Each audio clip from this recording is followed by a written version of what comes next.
There are two areas that should kind of characterize our focus: growth in learning, and then beyond that, growth in virtue.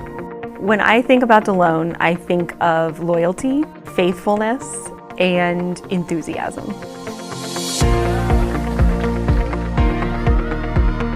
But one of the terms that you hear when you spend any time here at Delone Catholic is squire or squirehood. And this idea of a squire is very important to us. It helps to inform our identity. A squire, of course, is an understudy to a knight. And so our students, very much are squires. And they're squires with a view of becoming knights, right? So we're trying to equip our students with a sense of service to others, which is the hallmark of a knight. This place is special because the students are invested. We don't have a large population, but we're able to be very active with our sports, with our productions, because the students embrace the opportunity to be involved and create their own community here within the building. You feel that deep sense of community, you feel that stewardship for each other, for the world around us. You feel that sense of belonging, which I think is really important in today's world, and also instilling in them this sense of responsibility as they go out into the world and become our future leaders. I think it's important to know that sending your students to Delone is not just a choice in education. It's a choice in education. It's a choice in your faith. It's a choice in how you want your student to be nurtured throughout their educational career. It's how you want your student to be prepared. It's a community that welcomes all sorts of different people and really comes to know who you are. At Delone Catholic, our motto is to be doers of the word. The rest of that scripture passage is, and not hearers only. Something we talk about a lot in the Sacred Studies department is making sure that the students are not just memorizing facts and concepts, but really taking them to heart and thinking about how they can apply these to their life as a young adult Christian, as a young adult Catholic. I think you don't really understand the gifts of this community until you're really immersed in it. There's nothing like Delone on a Friday night.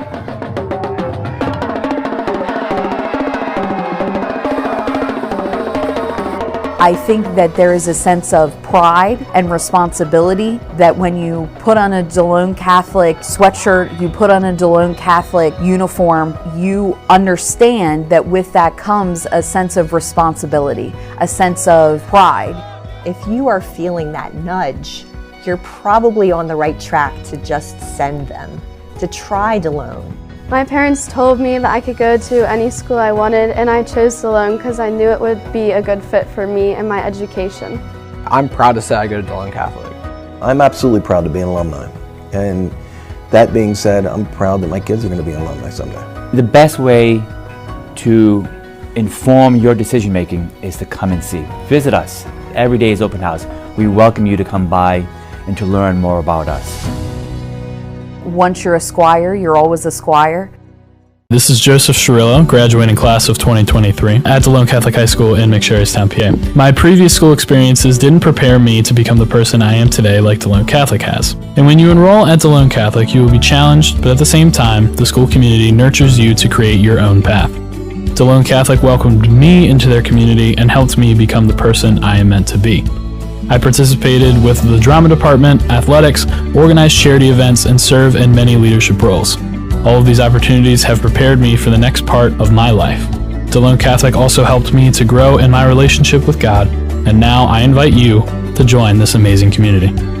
To schedule a private tour and learn more about Delone Catholic High School, visit DeloneCatholic.org or call 717-637-5969. Delone Catholic, prepared to lead, prepared to serve, and prepared for life. Join us at Delone Catholic High School's Fall Open House and Scholarship Competition this October. Meet our dedicated teachers, explore exciting extracurriculars, and meet current students. I think you don't really understand the gifts of this community until you're really immersed in it. Give your child the freedom to thrive in a welcoming, supportive environment. Above all else, our community supports each other. Learn more about the open house and reserve your spot for the scholarship competition at DeloneCatholic.org.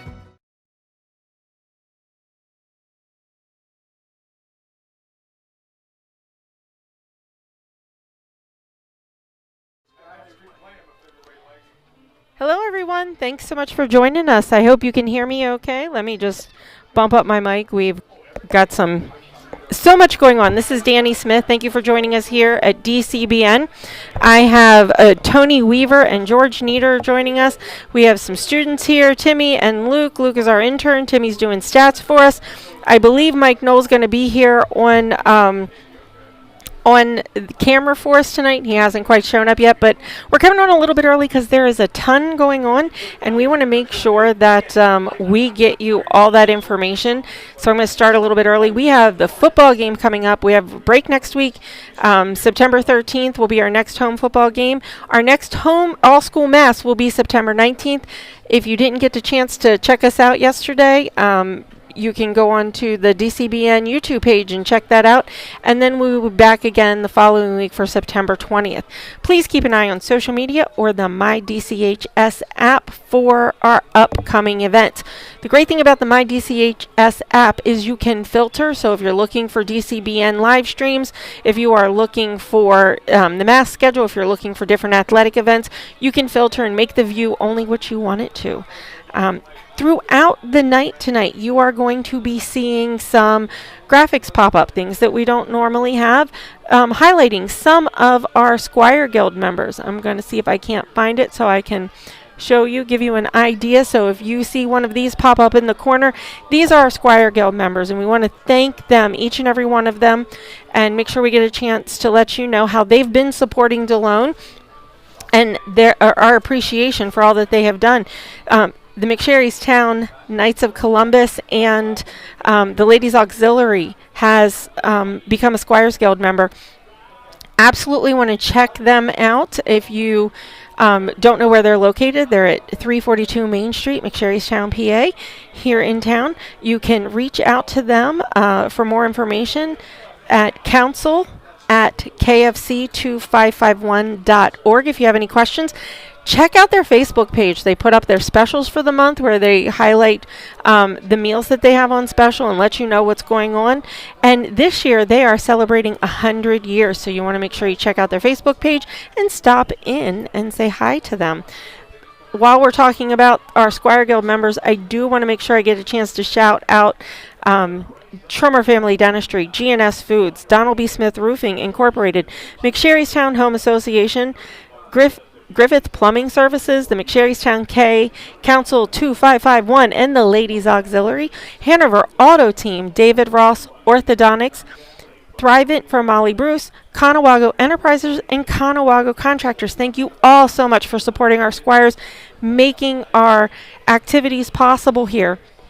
And if you are a business or if you know of a business and you think they might like to become a Squire Guild member and help support our students and our activities and the events that go on here, please reach out to Matthew Thomas at mthomas@DeloneCatholic.org or visit DeloneCatholic.org/Squires Guild. You can also, if I take down the banner, scan the QR code in the corner of your screen and that will take you to the Squire Guild page.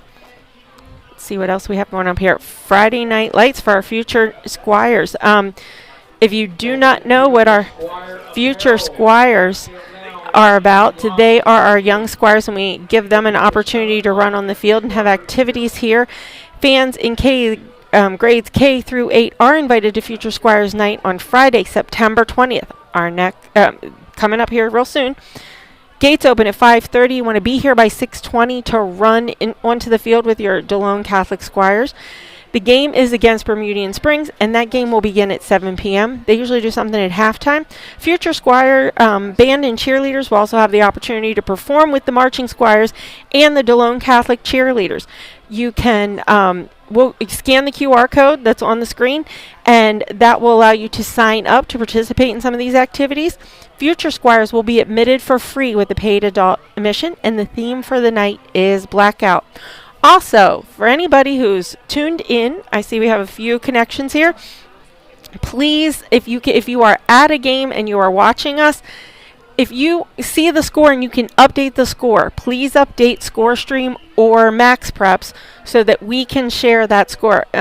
Bill, my wonderful husband here, Mr. Smith, for the students who might be listening, he is manning the phone and and watching that. He's going to try and check out Twitter and other places, but it's easier if we can get these all in one place. Of course, if you have our phone numbers, I'm not going to give them out on the air, but if you have our phone numbers, you can text us or reach out to us, and we will also update the scores that way. Let's see. We have a ton of homecoming information, and there's no possible way I can give it all to you. So that is coming up October 5th through the 13th is our Spirit Week and our Homecoming Week. You can find out more information by going to DeloneCatholic.org/homecoming. You can scan the QR code. That'll take you to the itinerary because there is just so much going on. There's powder puff, volleyball, flag football. There's a Squire uniform and band auction. They have the pep rally coming up. Also, speaking of when we're talking about school, I know during the home games, and we'll touch on this a little bit later here, the school store is open up until kickoff for the football game, and I believe they're going to try and make some times available for the volleyball games. But let me get back to homecoming here for a minute. A homecoming game is going to be the Littlestown, Delone versus Littlestown. Alumni are admitted for free with their alumni card. You don't have an alumni card yet, you can scan that QR code, go to a link on the website, and complete the form, and you will be getting one. It'll be waiting for you at the gate on South Street. We are going to have an alumni friends and after party at Something Wicked Brewing Company, 21 years and older only, please. You can RSVP through the website. Alumni cheerleaders are invited to participate with the cheerleaders, so check the school website and RSVP if you'd like to. If you weren't a cheerleader, but you're friends with people who were and they might not be listening, please reach out to them. We want to see a huge sideline there. There's also activities like a homecoming brunch at the here at Delone on Saturday, October 13th. You can go to the website and order tickets. So there is a ton of information. Please go to the website or check out the My DCHS app so that you don't miss out on anything coming up. We also have season passes are on sale now. The gold passes and the black passes are available. The gold passes are good for admission to all regular home season games for fall, winter, and spring. And the black passes are good for admissions to all regular season home games for fall season only. Family, please remember that Delone Catholic High School students are admitted to free for regular season home games with their student ID card, or you can buy tickets if you don't want to go do a pass for the regular home games at JT Flaherty Field and the Sonny B. Lawrence Shepherd Memorial Gym. You can see the Delone Catholic website under the athletics tabs for more details about that. Debit and credit cards will also be accepted at concession stands with the exception of Friday night varsity football game. So that is cash, providing a more convenient experience with our Squire fans and visitors. So you have the opportunity to do that. Also, Delone Catholic Squire's fall program is on sale. You can purchase a digital copy or your paper copy. Scan that QR code for more details. I'm watching my time. The guys are here. We are ready. It looks like the guys are ready to take the helm, so I'm going to throw things back over to Tony and George. Good evening, everyone. Welcome to JT Flaherty Field here in the campus of Delone Catholic High School. Thank you, Danny, for bringing everybody up to date on what's going on here. As DCN brings you the Squires against the visiting Crusaders of Lancaster Catholic. I'm Tony Weaver along with George Nieder. We will call the action tonight. Mike Knowles on camera. Danny and Bill Smith are directing and producing all the coverage. Our intern, Luke, is going to be doing a lot of things here tonight. We also have student Tim doing our stats this evening. He did stats from last week's game, and we'll update them shortly. Last week, Delone lost 26-10 to Susquehannock in a game where they made a few mistakes and put the ball on the ground a couple times. Lancaster Catholic beat Camp Hill 42-41 in double overtime. They blocked the extra point in the second overtime to get that win. Talked to their coach, Chris Marino, before the game, and he said that, what a way to start the first game. George, Lancaster Catholic has a lot of firepower, as they saw with 42 points last week. We know about some of them because Delone played them last year, lost 28-21 up there at LC. Mm-hmm. If Delone plays a better game last week and don't put the ball on the ground, don't have the really bad 15-yard penalty that took them out of a drive, that game could stay close to the end. That game would have been close to the end, but what has to happen tonight? Well, Tony, Delone's got to be able to stop making mistakes. Turnovers and penalties at crucial times really hurt them. They don't have enough firepower to make mistakes and give up possessions. Okay, that's number one. Number two, you're always looking for a lot of improvement between the first week and the second week. Okay, we'll see what happens if they can come out, they can execute. They showed that they can move the ball, and we'll talk more about that later on. Yeah, and for Lancaster Catholic, you're going to hear the name Brandon Way a lot tonight. He's number 2. He's the featured running back here, 5'9", 170. He played last year, and our quarterback David Stefano is also be able. He's going to put the ball up. You're probably going to see wide outs. Sometimes you're going to see an eye. Sometimes you're going to see Brandon Way back there in a single setback. But they can move the ball. Yeah, Stefano, Tony, the quarterback, number 12, is very athletic, very similar to what we saw last week with Susquehannock's quarterback. This Lancaster Catholic team had a very prolific offense last year. They averaged almost 38 points a game. And they picked up where they left off in the first game of this year by scoring, it was 28-28 at the end of regulation, but they scored 42 points in the game. They know how to move the ball, and Delone's got to set that defense. And one of the things that you and I talked about, what we saw last week, we have got to set the edge on defense. That's where it starts. Yeah, we left the quarterback outside, and you give these guys, you give Stefano as much time as you gave Pacunas last week, and he's going to complete the ball, and that's what happened last week. Delone did a decent job against the run, except when Pacunas decided to run the ball. And where did he run it? He ran it around the left end for a touchdown. Yeah, and then sometimes it looked like we were in good defensive position, Tony, but let's give him credit. His athleticism, he just found ways to keep the play alive. He really did. Yeah, now some of the bright spots for Delone is Zach Stahl played a quarterback last week. First start, he's a senior. 24 attempts, 18 completions, that's 75%, 103 yards, a touchdown. So, yeah, great stats, Tony, for his first start. And we said he had to manage the offense well. And here's the thing that I've really liked from watching the game from up here. He made good decisions with the football. There were times where there was no one open, and he didn't force the ball. That's big, and quarterbacks have to be able to do that. Yeah, we had Levi Holtenstein, 5 rushes for 35 yards. Brendan Clayball, 4 rushes.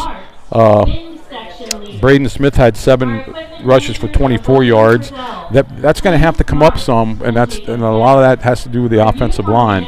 We need a little better action up there. Logan Ford caught 7 balls. Chris Cole caught 6 balls. Yeah. So that was certainly encouraging, Tony, to find the receivers that must show up in this passing game, because Coach Zortman this year wants to open up the playbook with more open sets and more passing plays. It's part of his offensive game plan. Well, he believes opening up the game passing-wise is going to help the running game. Yeah. And we saw last week, as Susquehannock got a little bit more of the lead in that game, how their backs came up closer to the offensive line of scrimmage and took away the Delone's run and almost forced Zach to have to throw. Yeah, and Delone's going to have to make them pay when they go into that defensive set where they're crowding the line of scrimmage with 8-9 men. Delone's got to be able to show, hey, respect our passing game. You can't crowd the line of scrimmage, so we'll see how that develops. Also in defense for Delone, Ryan Smulin, linebacker, had 7 tackles and 1 forced fumble. He played a great game. We called his name a lot last week. Yes, we did. I think for the most part, Delone escaped last week without any injuries. The one question mark again this week is J.D. Zig. He had limited practice time this week. I think they kept him out of a lot of the live action. We'll see how much he plays and on which side of the ball he plays tonight. Yeah, they're doing the toss of the coin up there to the left and the left of us in the end zone. One other guy Parker Holtenstein got hurt last week, and I don't think he's going tonight. I think he's you might be right about that. I think he's going to go next week. That's what they told me down there before when I talked to the coach. I talked to the coach for Lancaster Catholic and to Corey Zortman, the coach of Delone. Both anticipate a good game tonight. The guy from Lancaster Catholic couldn't have been more gracious.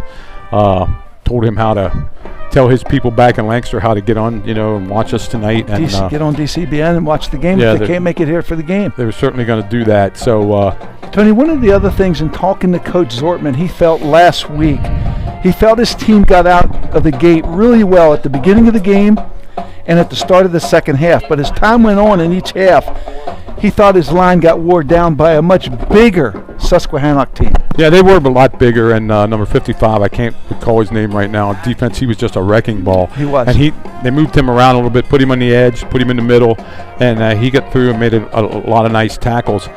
But you know what? What you saw about Lancaster Catholic tonight when we were watching them in pregame.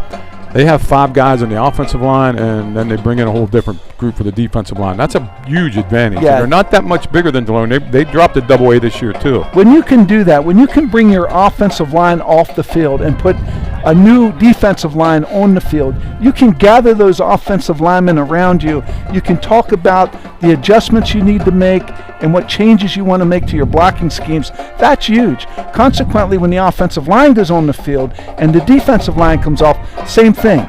Yeah. And that's huge. But Delone does not have that advantage, Tony. Well, I mean, with high school football now, these people are using huddle on the sideline, so you can call it right up. And why don't you tell our listeners what that is, huddle on the sideline? What happens is they have a iPad. It's almost like college games now. You see or the college. Or a couple iPads. Yeah, and they're down there, and what they'll do is they'll film their last possession, and when the offensive line come off, like you said, they can show the offensive line what the Delone defense is doing. Right.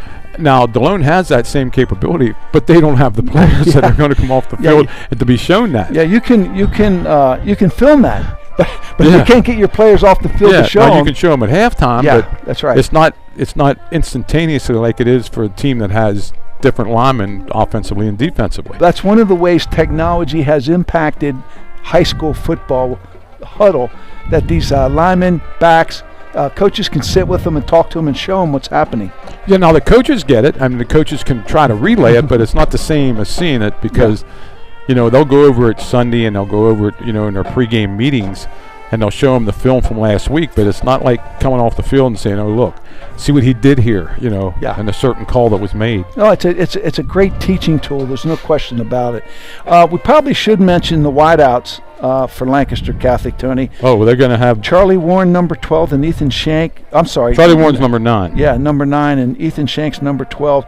And Zachary Dresch, number 20. Dresch. The H-back. Yeah. He's the H-back. Well, he's going to start at tight end tonight, but he's going to be moving around. And they also have Colton Henninger, and Jalil Dawkins, number 4. So my guess is a lot of these guys will play carrying the plays in and stuff like that. And for different sets, different packages, they're going to play.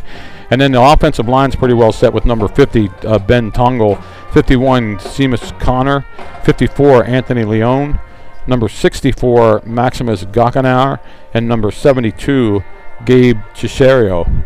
So not quite as big of offensive line as last week, but good number. They have good size. Well, Chicherio's 245, Maximus 225, Anthony's 190. We don't have a weight for Ben Tongle goes. We don't have a weight for him. Anthony. Tongle goes 240. They don't look as big as the guys last week from Susquehanna. Yeah. So what we noticed of their kicking game, Tony, it looks like they have a very efficient kicker. He probably could make it from 40, 45 yards. Wouldn't you agree? Oh yeah, he almost knocked the goalpost over here to our left. He was trying extra points and he kicked one so hard it hit the upright, and both of them wobbled for And but Delone, has Nolan Cruz, and he made a 34-yarder last week, and he has the big foot here to do it. And first of all, I want to apologize if we got from last week. One of the fathers talked to us. Wasn't mad at all, but no, we just want to clear this up. Number 8 and number 9, Logan Ford and Chris Cole. Last week we must have mixed them up once or twice. Yeah, Chris Cole's number 8, Logan Ford's number 9, and sometimes it's hard to pick up the numbers. 5'10", 160, 5'10", 160. So it's not like their profiles are different. I mean, really. And we try to do our best job up here when it's in one of the corners of the end zone. Even though I got a beautiful big monitor now, thank you whoever was that. I think that was Luke. Yeah, got us the bigger monitor here. It's really tough to get the numbers when it's that far away from us, and if we mix it up, we're very sorry. We don't mean to slight anybody. Yep. Yes. Like I said, we got to say hello to Marty again. Hope you're doing well, Marty. There's a lot of people who listen to us that can't make the game, and there's a lot of people who listen to us that, just like to listen to us rather than come sit in the weather. But the weather tonight, a little overcast. The refs already have tossed. Here they're coming out in the field. The coin has been tossed, so I didn't see who won and who lost. We'll pick that up when they come out here. So that's about what's going to happen tonight.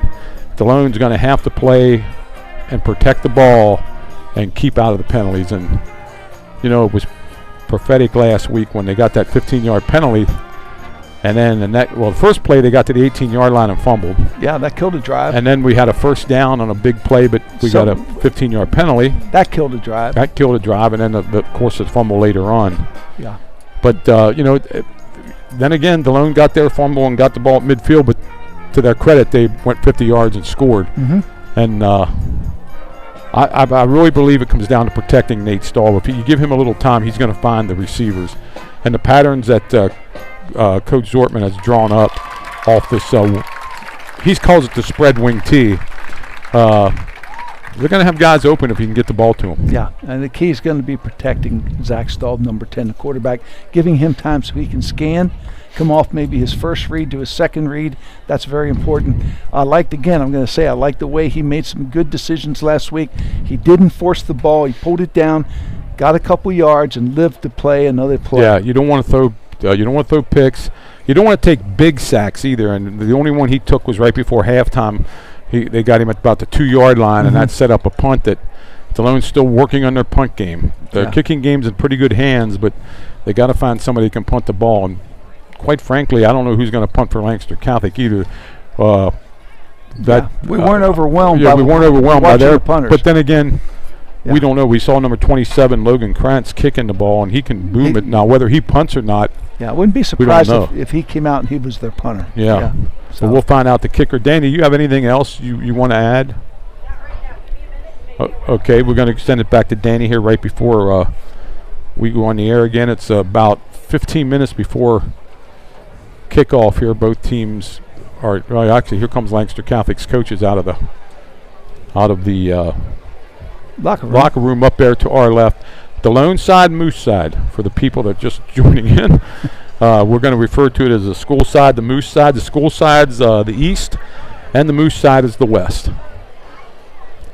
And that's why that scoreboard's down there on the eastern side. Weather-wise, a good night for football. Cloudy, overcast, very little wind. The temperature's about 75, 76 degrees. It's not really, I don't feel the humidity as bad as what it was. No. So we're going to send it back to Danny right before we come in to take over. Danny, you got it? Yep, I will. I just want to get some information here out to everybody about the scholarship contest coming up. Give me one moment. I am wearing like 6 hats here tonight, and it's we just like doing things on the fly. That's just kind of how we seem to make things go around here. But fall in love with Delone at the Catholic at Delone Catholic at their open house and scholarship competition this coming up Sunday, October 27th from 1 to 3. If you want to belong to a community that wants you to be the best you possible, this is your opportunity to come check out what we're doing. RSVP today at DeloneCatholic.org/. Open house to let us know that you can join us to meet teachers and coaches, tour the campus with a student ambassador, learn about exciting extracurricular opportunities at the activities fair. Students can also participate in one of 2 scholarship competitions for current 8th graders, in which the winner of each will earn a $1,000 scholarship renewable for the 4 years.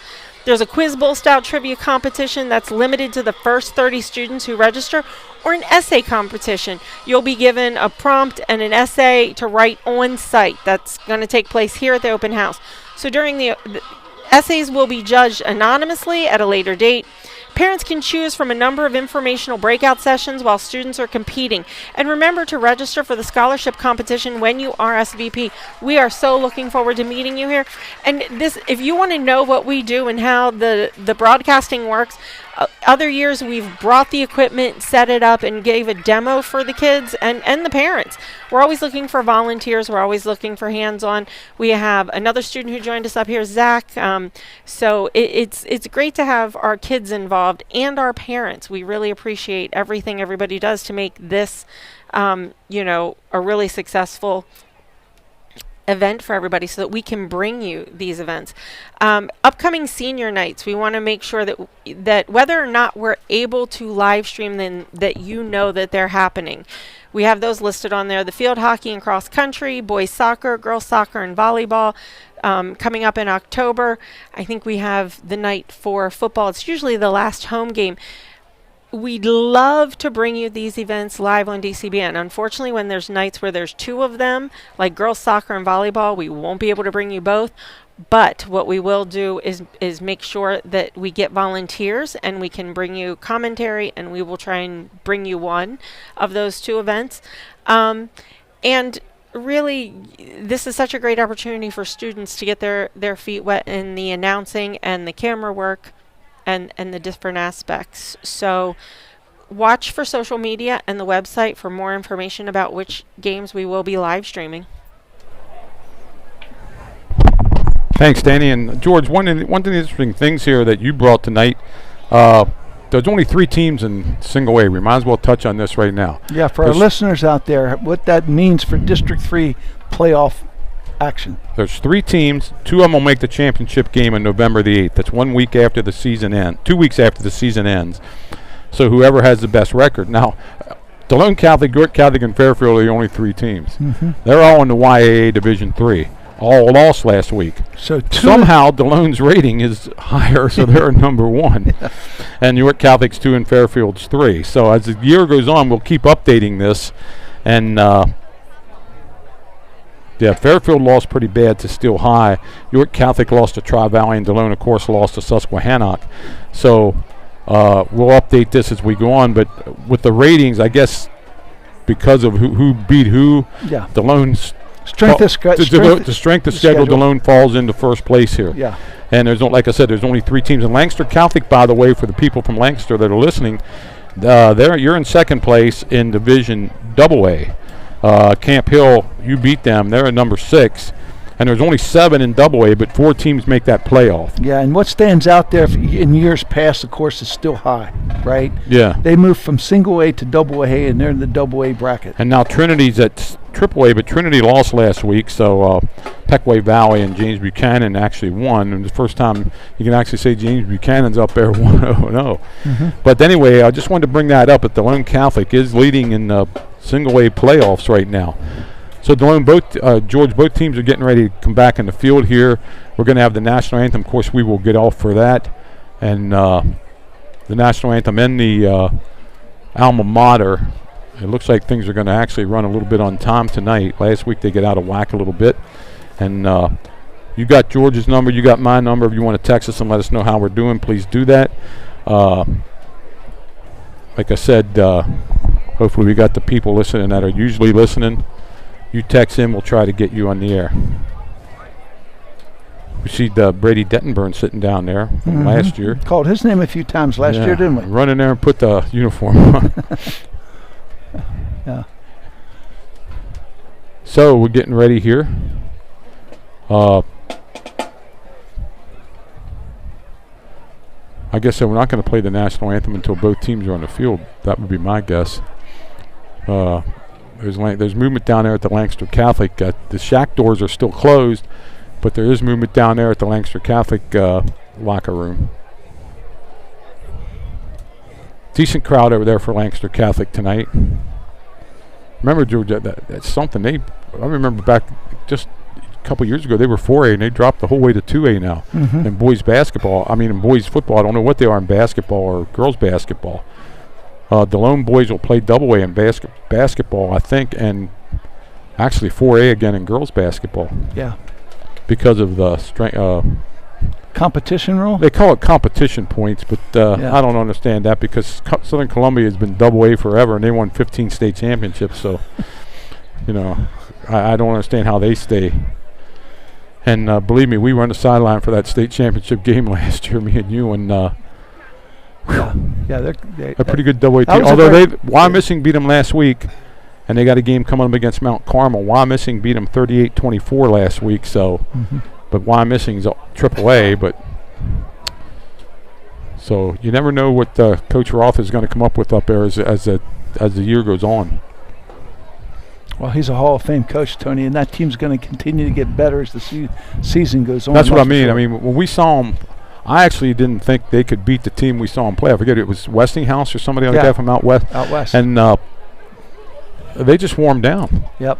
I mean, he's going to run that wing tee, and he's going to run it, and he's going to tell you to stop it. And yep. They had a Garcia kid last year again, and he played pretty well, but I think they're almost all done now up that way. Refs in the middle of the field. I don't know, are they playing a game to see who can come out last here? A psychological ploy between two old Central Penn Catholic League rivals. Yeah.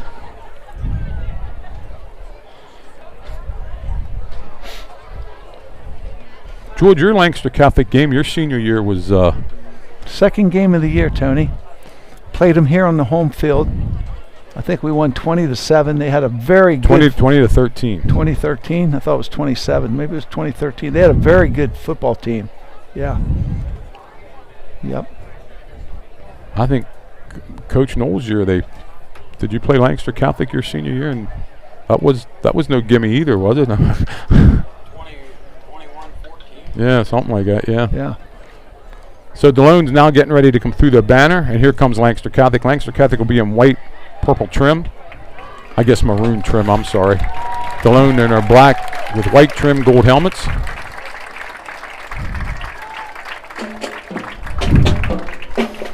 Joe Clunk, hello to you.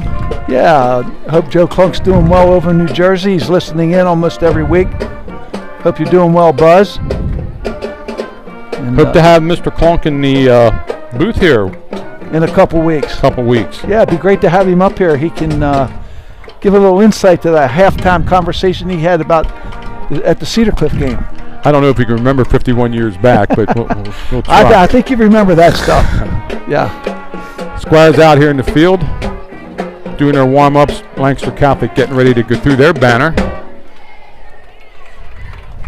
Good afternoon, ladies and gentlemen, and welcome to the JT Flaherty Field on the campus of Delone Catholic High School for today's football contest between the Lancaster Catholic Crusaders and your Delone Catholic Squires.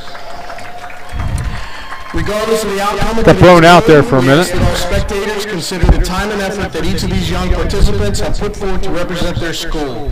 The purpose of this activity is to provide positive learning experiences and opportunities. Here comes the Crusaders onto the field. Participants, officials, and spectators. We ask that you assist in the promotion and achievement of good sportsmanship by taking personal responsibility in keeping this contest at a high level of fair, clean, and wholesome competition. Their head coach is Chris Marino, graduate of Millersville. No handheld signs and or banners. Originally from Bucks County. Any spectator by their actions and behavior interfering with this contest will be removed from the stadium. Thank you in advance. In the event of sudden cardiac arrest, the closest AED can be found on the sideline with the Delone Catholic athletic trainer. Spectators in need of assistance will find G4 security officers throughout the stadium. Now let's meet today's starting lineups. First, for the visiting Crusaders. At running back, number 2, Brandon Way. At quarterback, number 3, David Stefano. At wide receiver, number 4, Jaleel Dawkins. Giving the at wide receiver, number starting 8, lineups now. Hegener. At wide receiver, number 9, Charlie Warren. At tight end, number 20, Zach Dresch. At offensive line, number 50, Ben Tongle. At offensive line, number 51, Seamus Connor. At offensive line, number 54, Anthony Leon. Captains for Lancaster Catholic look like David Stefano, number 9, Charlie Warren, and I think number 20 is out there, Zach Dresch also. And now for your Delone Catholic Squires. At linebacker, number 2, Nate Smith. Well, George, I see J.D. Zig dressed out there. He's going out as one of the captains. Cole. Along with number 22, Braden Smith, Zach Staub, and Logan Ford. Our captains for Delone. At linebacker, number 11, Colin Redding. And actually, Linebacker number 15, Levi Hohenstein. Brandon Wade's a captain for Lancaster Catholic also. So let's see. Linebacker number 22, Braden Smith.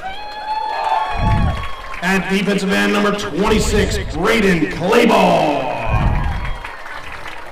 At defensive end number 50, Jamie Aquino.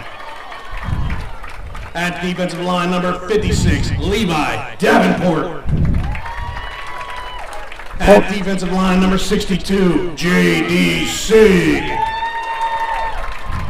And at defensive line number 77, Zeke Vandergrift. Looks like Delone has won the toss, and they defer. So Lancaster Catholic will receive. Delone will defend the school end. Lancaster Catholic will defend the Moose end. Delone will kick from east to west. We'll now have the national anthem and the school alma mater.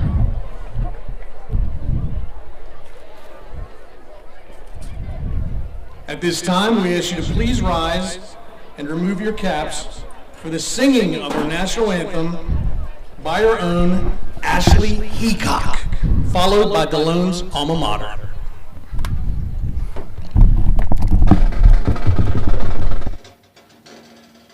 Say, can you see by the dawn's early light what so proudly we hailed at the twilight's last gleaming, whose broad stripes and bright stars through the perilous fight o'er the ramparts we watched were so gallantly streaming, and the rockets rattling, the bombs bursting in air, gave proof through the night that our flag was still there. Oh, say does that star-spangled banner yet wave o'er the land of the free and the home of the brave?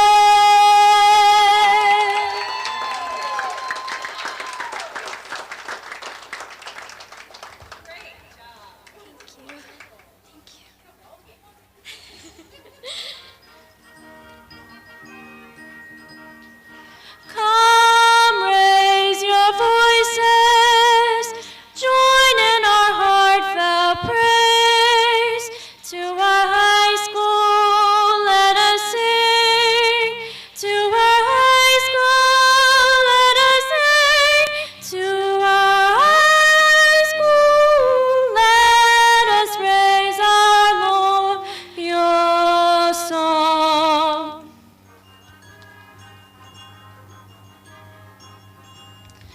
Ne'er can thy spirit die, ne'er shall thy blessings end. May all thy sons defend thy spotless name. Our colors red and blue, ever to you be true, true to our colors bright, oh Delone high.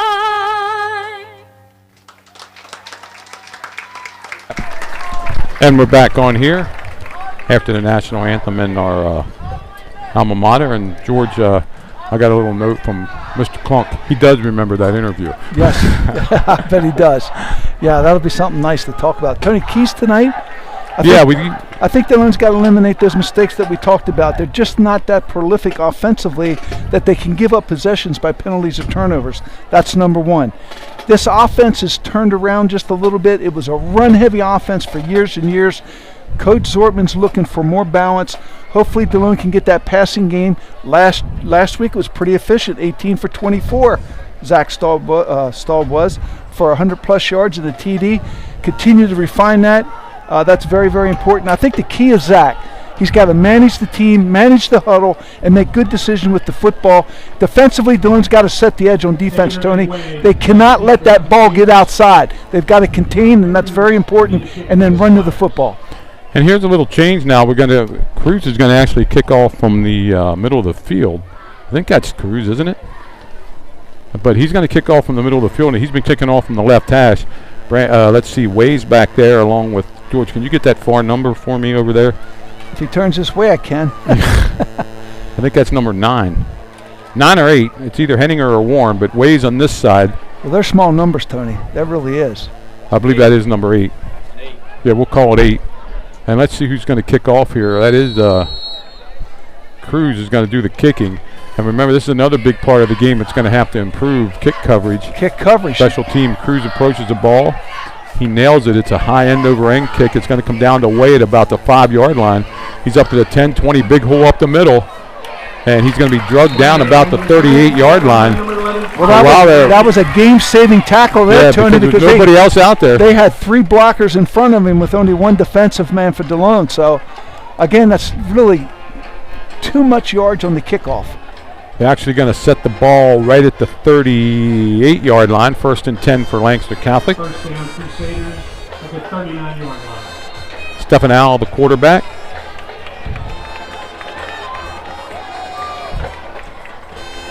Trips to the right. Give away. He spins for maybe 2 yards. Nice tackle in there. The first hit. Redding from his inside position, and Smith there, Tony, making the tackle. Yeah. Okay. That was a nice job. Colin Redding, just a freshman, Tony. Yeah, I thought he helped out there. Yep. Okay, let's see what we got now. We got empty backfield now. 5 receivers. Stefano back there all alone. Motion across. Number 21. Yeah, they're small numbers. Back to throw. Quick out to number 9. Coming across the middle, but he's dropped. Going to bring up a 3rd down and 6 right off the bat here for Delone. That's Levi Davenport, Tony, from his tackle position, coming back, making that tackle and putting a lick on that ball carrier. Curled back nice. Ball's now at the 42-yard line, so we're calling it 3rd and 7, actually. The key to that play, Tony, was they forced him back inside to the pursuit. Lancaster Catholic comes out with double slot, single back behind Stefano. Quick out. No. Yeah, they weren't on the same page there, Tony. No, number 9 broke in. Yep. He thought he was going to break out. Stefano couldn't get it there, so they're going to have to punt. So a nice first drive here. That was Charlie Warren, the wide receiver, came inside. The ball went outside. Good stop by the Delone defense, and should get pretty good field position here. Yeah, Clayball, let's see, number 20 there punting. I think that's Jack Dresch punting the ball. Single back is Clayball back there. Good snap. Boy, we didn't see that in the we didn't. Clayball takes it, gets by the first man. He's free at the 30, breaks to the 35, 40. Going to be dropped right around the 40-yard line. Nice return by Braden Clayball. Well, that's all Braden Clayball, Tony. He made 3 men miss and picked up a good gain there. And Delone, like we said, good starting position at the 40-yard line. Yeah, ball right, the nose of the ball right on the 40. While we have a minute here, we should say hi to the boys down at the KSC. We spent some time golfing with them today. We hope they're listening in and they're all doing well. Like to say hello to them. Jim Conrad probably listening in. He usually does. Delone goes with their split wing. Actually, they're awful heavy to this side. And they're going to run it here. Smith going to get maybe to the 45. Actually, he's still pushed. Going to give him 7 yards there up to the 47. And that's something we didn't see last week. We saw a tight end, split end wing on the same side. Yep, came back to this side, Tony. Cut inside, made a real good initial cut, and picked up probably 3 yards after contact. And any offensive coach would like to have these 2nd and 3, 2nd and 4 situations. 2nd and about 2.5 here for the Squires. Stay ahead on the change, as you would say. Same set. Quick out. Colt, first down. Let's get that number right. Number 8. Yep. Chris Cole. Play ball is passed complete to Chris Cole. First down. First down, Squires. Tony, good pass route and ball thrown on time. Okay. It had to be because that was good coverage. That was good coverage. Delone gets into Lancaster Catholic territory at the 49-yard line. Levi Holtenstein comes into the game, gets the call. So now we have. Squires this guy go to tight wing with a slot this way. Staub has it. Give to Smith again. Pretty well defended by Lancaster Catholic. Let's give him 2 yards on that. Maybe to the 40. And we're going to give him 1 up to the 48. Yeah, tackled by the interior of that Lancaster Catholic defense. Yeah, there's a big boy in there. What number? Yeah. He stuffed things up there and they couldn't get by. Some of these numbers are a little small. They're hard to read. Well, I'm just going to go that's Baker Sebastian just by what I have here on the thing. Is that number 68?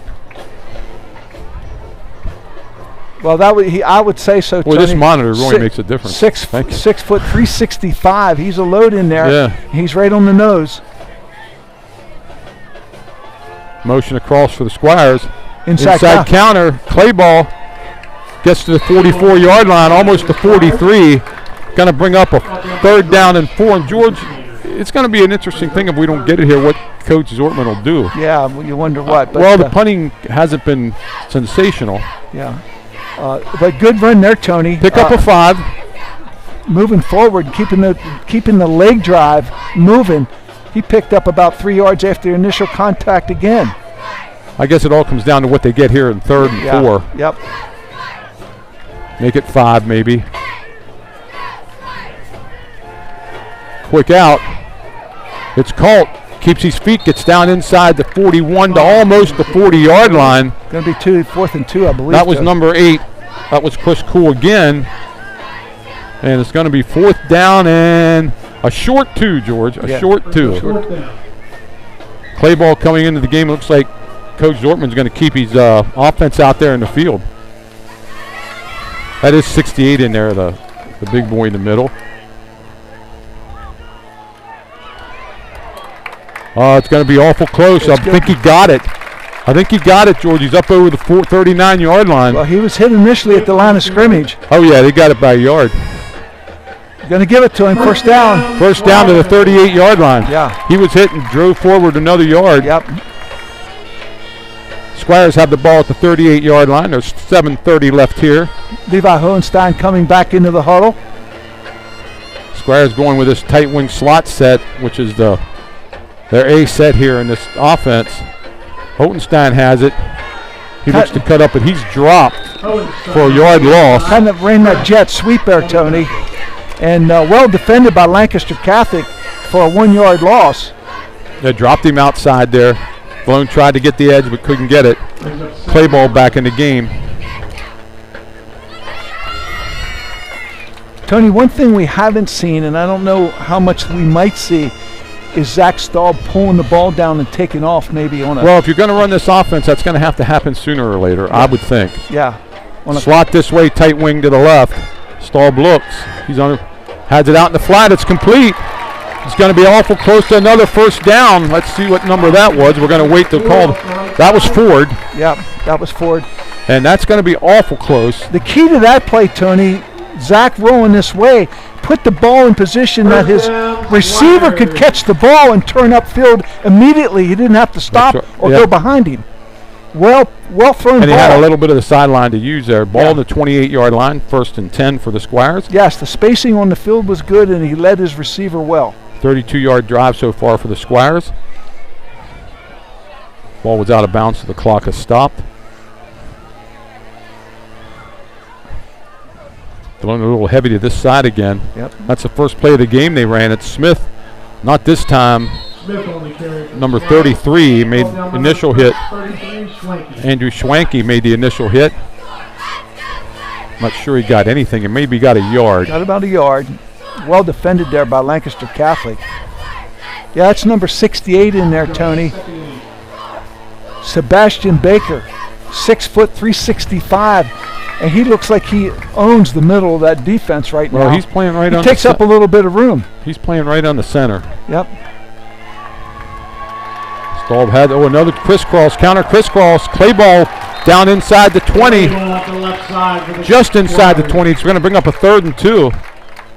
Hayner on the tackle for the Crusaders. Brings up 33. Braden Clayball, 26 on that play, Tony, showing good quickness, getting upfield real quick, not stringing it to the outside, getting what he needed to get. Now you have a 3rd down and manageable 2 yards. And actually, if you want it, 2 plays to get it. Yeah. Unless you go with the Cruz field goal here. 2 backs in the backfield with a slot. I look for a lead blocker and give it to the halfback off tackle.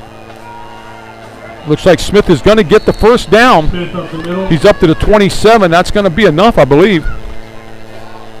Freshman Shirosari on the tackle.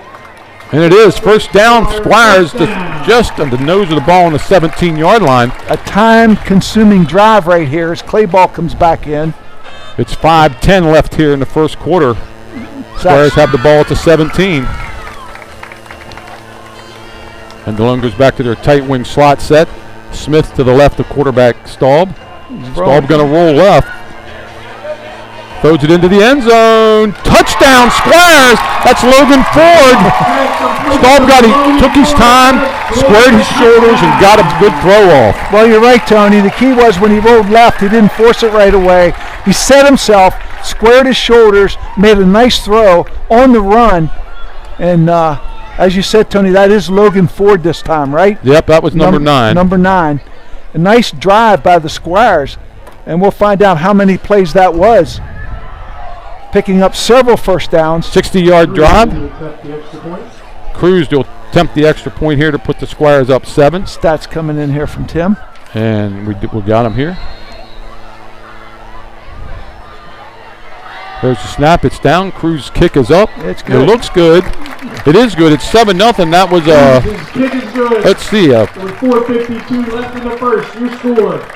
17-yard TD pass. Lancaster Catholic 4 1st downs 0. picked up in that. And it was a 6-minute, almost 5 minutes and 40-second drive. Yeah. How many plays?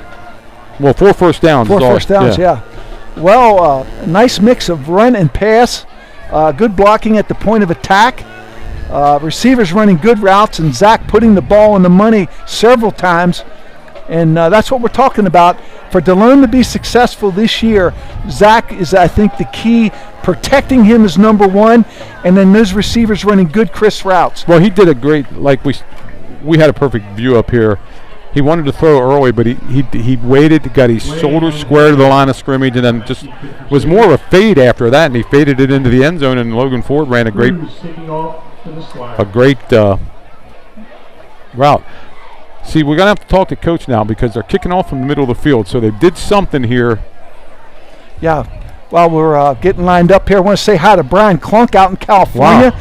He got off work a little early today. He's out in California. One of our classmates from 1973. Brian, hope you're doing well. And hope you enjoy. And the Squires are leading 7-0. Yeah, hope you're enjoying the game, Brian. You and Joe Conrad out there in California. Cruz approaches the ball. Oh, alongside. A muffer. Ball's in the ground, covered by number 33. Yeah. Swanky. No. But you know what? They gained 5 yards in their kick. Yeah. Now, some of that, Tony, I think is the coaching staff for Delone with some concerns about their kick coverage. Yeah, I know, yeah. Yeah. That really wasn't an onside kick. I sort of miscalled that. That was just a squib. Right. He was trying to hit that in a dead spot right there and kill any sort of return that return team could put together. Okay, let's see if Lancaster Catholic can get a little momentum going here. They got... we got to watch Charlie Warren, Tony. He split out to our side here. He's one of their big receivers, number 9. I think we had motion there by Lancaster Catholic. Yes, we did. Yeah, motion. False start. Actually, number 5, Chris Ballmer is back there at the tailback. He's a 10th grader running back.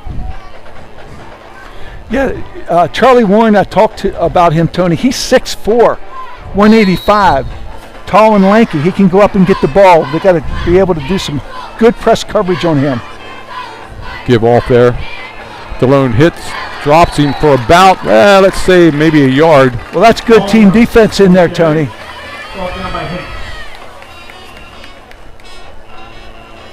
Second down, 13 yards. Give him 2 on that. Way's back in the game now. No, he's not. Ballmer's still there. Ballmer's still the running back.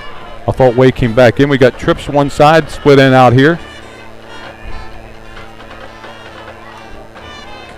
He's going to try to get outside, cuts it back. Nice cut. He's going to be dropped. His knee's going to hit just inside the 35, maybe the 36, and it's going to bring up a 3rd down and 6 yards to go. Yeah, had a little space there, Tony. He got the corner. Okay, it's one of the things we talked about. These Delone coaches, I know, want to see a little bit better job of being able to set the edge on defense and bring the rest of the defense to the play. I have to get the personnel in the game here for Lancaster Catholic. They run multiple sets here with multiple personnel coming in. Yeah. 3:40 left here in the first quarter. Squires 7, Crusaders nothing. Trips over this way, single receiver to the right. Stretch in motion, hand up the middle. Drugged down his way at the 40-yard line. Let's see what decision he made. 4th down and 2. Yeah. Big decision for Lancaster Catholic coach here because he's going to need all of 2 yards.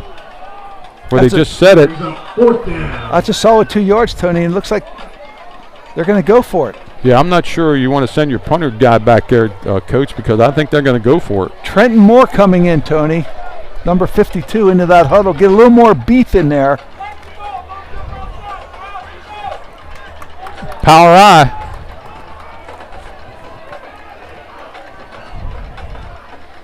Ooh, I thought the center moved the ball there. And if you're Delone Catholic here, you do not want to jump. No, you don't jump, and I think that's what's going on here. He's going to call timeout. I don't know. The flag went here. Did he get the timeout before the flag? It looked to me like he called his timeout first. So they're going to talk about it. And they're going to pick the flag up. The timeout was called before the flag. It's 2:43 left here. Delone Catholic 7, Lancaster Catholic nothing. We had a 17-yard pass from Zach Staub to Logan Ford. And that's a long 2. It is a long 2. It really is. You called it, Tony. It was a power eye set that they came out of. Looked like Delone was tight in their defense at the line of scrimmage. Actually, they had 2 fullbacks, the quarterback and the tailback, so it was power eye both ways. Yep. And here we go. They're back in the field, but they wasted a timeout. Also tonight, you can purchase tickets from the Delone Catholic Athletic Association. They got way back in there. Looks like they're going to come out with the same set, George, except that number 8 here, Colton Henninger, is going to spread out, and so's number 9, Charlie Warren. So they're going with the same set, but instead of tight ends, they got 2 wideouts here. Well, they got single coverage. We got Chris Cole and Logan Ford on the corners, and they'll be in press coverage. Was a give to Wade. He's broken free. Dragged down there by number 17 for the Squires over the 50-yard line to the 49, 1st and 10. Ryan Schmillian made a saving tackle there. And he had a big game last week. And that's what happens sometimes, Tony, when everybody's up at the line of scrimmage defensively. If you can get by that initial contact, there's nobody left to beat. Same set. Almost the same play. This time, don't go anywhere. Yeah, Tony. Actually, a yard loss. Good job there, Tony, by the defensive end coming down inside and forcing that ball carrier back inside with nowhere to go. Yeah, it had to be a good job of the defensive line. Yeah, they got the push on that play. No question. So we're down to 2 minutes here. We're back to a wide open set. Slots both ways, way behind the quarterback, Stefano. Back to throw. Has a man deep going down the field. The ball's knocked down nicely. Let's get the right number there. That was Logan Ford make that break up. Logan Ford. Tony, Logan Ford keeping really good coverage down the sideline, turning his head to find the ball and knocking the ball down. That's how you do it. That's how you play it. Yeah, I thought the quarterback released that a little late. The play was already in the cut when he threw the ball. But he did put a lot of air under it. Yeah, that's what I mean. That's why I think it was late. Yeah. Trips this way, single receiver to the right. Quarterback rolling out, throws it out here to the flat. It's complete. And he's out of bounds, and it's going to be at the 45-yard line, 44-yard line. That's going to bring up a 4th and 5. Yeah. Another interesting call here for Lancaster Catholic. Jaleel Dawkins comes into the game. And they take out number 20, Jack Jets. I don't think they're going to punt. No, they're not punting. I don't know why we're back there. Yeah. They're not punting. Yep. Double slot.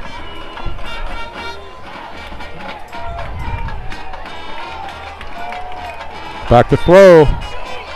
Throw out. Nobody there. Not on the same page. Not on the same page again. He did an out instead of going on a loop. He might have thought he was going to do a down, out, and down, and he cut it out. And the Squires are going to take over here at the 44-yard line. Well, he was under some duress there, some pressure. He put some air under it, hoping his receiver would run under it, but he never did. He never broke downfield. Squires take over again with 1:07 left here in the first quarter, already up 7-0. Excellent field position for these Squires on this offense. Let's see if they can put together a drive like they had the last time. Well, right away, somebody's late on getting on the field. That's Braden Clayball coming in there. We got the slot in. Tight wing. Started off with Smith, and he breaks free up to the 50-yard line. Actually, give him to the 49. Give him 5 yards on that. Yeah, Braden Smith was about one tackle away from taking that to the end zone. Yeah. Second down, 5. 50 seconds left here. Good yardage on first down, Tony. Another 5 yards gained on first down to stay ahead of the sticks. Trips over to the left side. We come back to the right with Smith again. He runs into his own man, but still ends up getting 2 yards and is going to bring up. Wow, that's almost like a third down and a long two. Long two. I was going to say a short 3, but it's a long two. I'm pretty sure Coach is going to let the clock run out here. Yep. And that's going to be the end of the first quarter with a score: Delone Catholic 7, Lancaster Catholic nothing. And if we get a chance, we'll check scores from other games. Hanover lost last night 48-20. We already know that. So that's the end of the first quarter, 7-0 Delone. Delone will have the ball. End of the quarter with your score, Delone Catholic 7, Lancaster Catholic 0. Luke, can we get the other scores if you got a shot? And here we go. 0-0. Biglerville over York Catholic 14-0. Everybody else no score. And we know Hanover lost last night. Other than that, we have no score in any of the other games. But Biglerville is leading York Catholic 14-0. Tony, I'd say the story of that first quarter for Delone was mixing the pass and the run very, very well. The play calling, keeping Lancaster Catholic on their toes. Zach Staub doing a good job with his feet and his arm, making good reads and delivering the ball where his receivers could catch it and get upfield. Well, this is a big third down here for Delone because they're a little far if they want to. I mean, it all depends what happens here in this down if they go for it. But both coaches going on fourth down. Yep. And Delone, both times that Lancaster Catholic turned the ball over, it was a misread, either a misread or a misroute. Misroute, yeah. Not on the same page. Wide receiver and quarterback for Lancaster Catholic were not on the same page. Here comes Delone out of the huddle. Start the second quarter. And we got 2 guys in the backfield. Slot over to the right side. Give the Clay ball, and he's going to have the first down. Play ball up the middle for the Squires. I think he has the first down. I'm going to give it to him. On the tackle. Oh, yeah. Enough for the Squire. First They mark down. it the whole way to the 45. Tony, I like the way Braden Clayball gets into the hole quick and gets forward, gets moving forward, and he's not dancing. He's getting what he could. That's a big first down. Big first down for the Squires. They have it just outside the 45-yard line. Levi Hohenstein comes in, number 15. Getting a little wind picking up here. Tight wing slot again. Give to Holtenstein. He fighting about to the 42-yard line, inside the 42. Let's give him 3 yards. Second down, 7.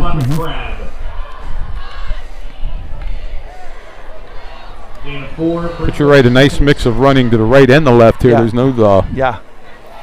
Well, Tony, let's give him 4 yards. Let's give him 4 yards. Oh, yeah, I guess so. 2nd and 6. And that's one of the keys And here. what do we got here? I think Delone wants a timeout. Delone wants a timeout here. I believe. Well, I think, we've got a lot of kids going both ways. Good timeout. Yeah.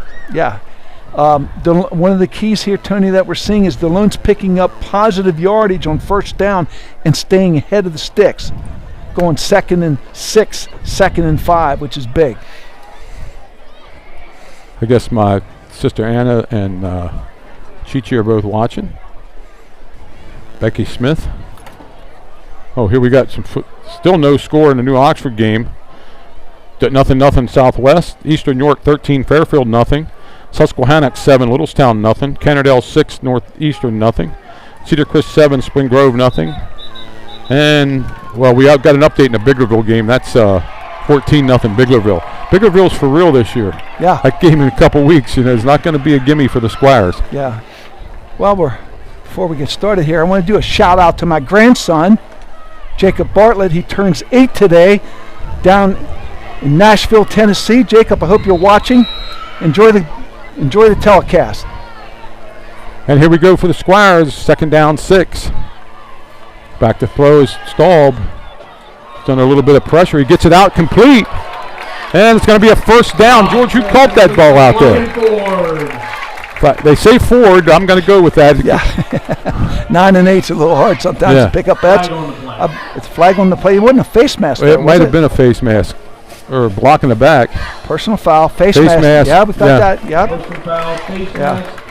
Tony, you get the sense that Zach is getting more and more comfortable rolling with the ball. I can kind of feel it up here. You agree? Well, he got rid of that ball really quick. I mean, yeah. And that's, I think. But didn't force it. Didn't hurry it too soon. That's one of Coach Zortman's, in this offense, you want to get rid of the ball.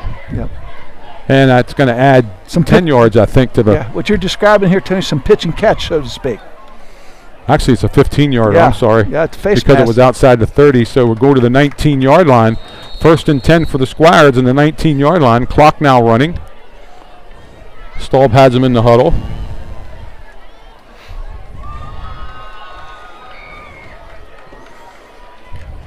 Up to the line of scrimmage, and again, it's the tight wing. It's actually the trip set to the left here.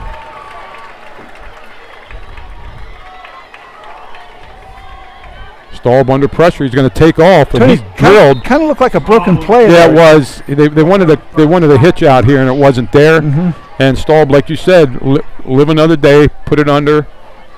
Yep. Got tackled right at the line of scrimmage, but didn't force it. 2nd and 10. It was supposed to be a quick hitch, and it wasn't there. Lancaster Catholic came up and took that away. Ball at the 19-yard line. Clock running. 10 minutes left here before half. Halftime will send it back to Danny Smith and Bill Smith. Staub rolling this way. Looking. He's under pressure. Oh, has a man open. It's complete. The play ball dances into the end zone. Touchdown. Great play by Staub. Kept his composure and found Clayball in the crossing pattern. Yeah, Tony, he did. He didn't panic. He reversed his field. Kept his eyes downfield, found a wide open receiver, and put the ball on the money. And credit Zach Staub with that play, reading the field. 20-yard touchdown pass to Clayball.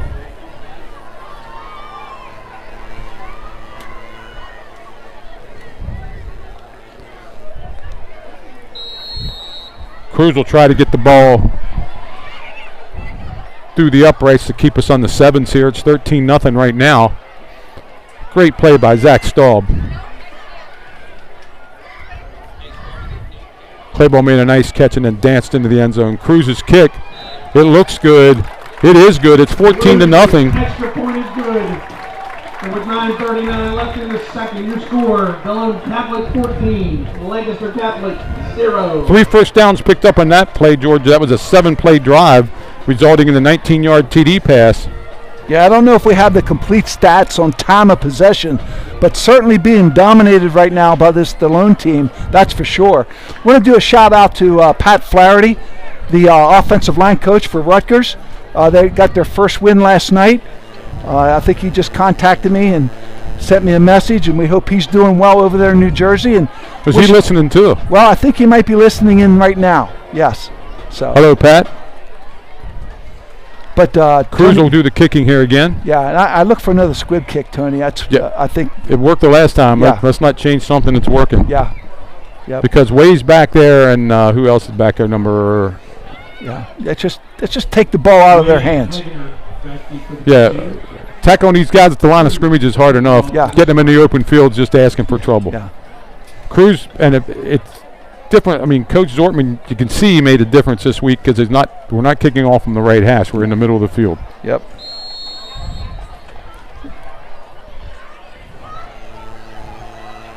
Cruz will do the kicking here.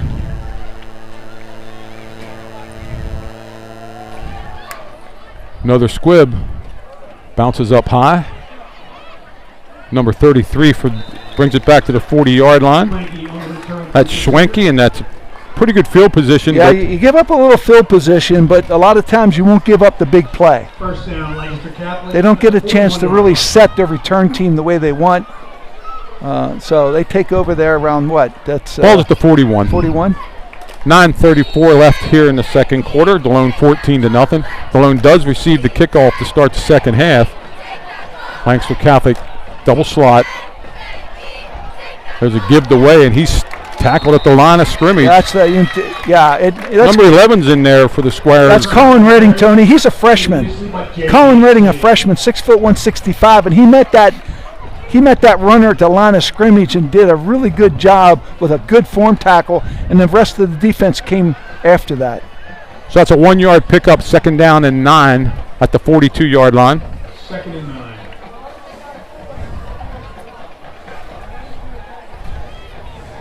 Trips this way, single receiver to the left. Stefano back to throw, going deep, has a man on the sideline. Oh, number 8 cannot pull it in, Henninger, and that was a nice throw, just a little bit off his fingertips. Yeah, that's one he could catch if he'd like to have that one back probably. Braden Clayball did a good job on this side, Tony, of the defense, containing the quarterback and keeping him in basically inside that he couldn't break containment. 3rd and 9. But that was a good throw, and that was a catchable ball. That was nice, though. It was a catchable ball.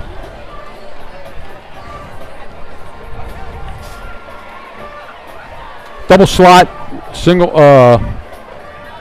pistol set, motion across to Trips. Back to throw, has a single receiver. That's going to be too far.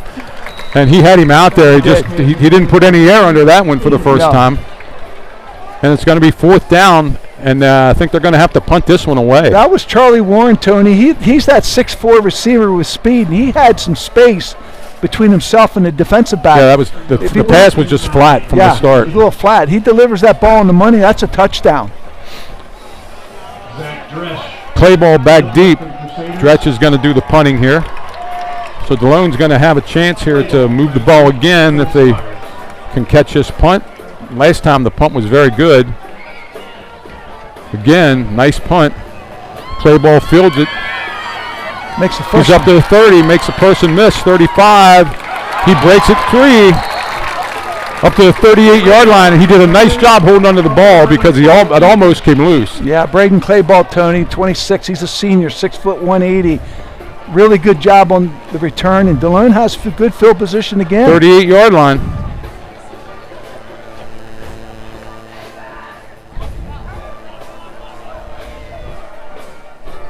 $14-0, 8:34 left here in the first half. First down, Squires at the 38-yard line.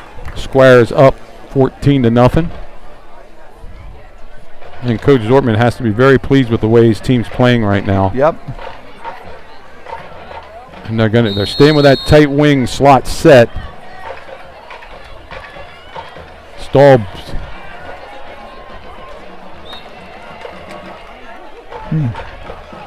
Pass was incomplete. Good fake in there, Tony. I think that fake fooled everybody and held the interior of the defense. Yeah, I wouldn't mind seeing Stahl take off around the corner. I was just going to say that, Tony. I thought he had plenty of room to run, and I'd like to see him tuck that ball and go with it because the defense was all pulled into the middle of the field. Well, if you remember, most of the first downs have been Smith up the middle. Yep. Away from strength. There goes Smith. Oh, he loses his footing and is going to get a yard. That's about it, maybe none. Yeah. It's going to be 3rd and 10 with 8:14 left.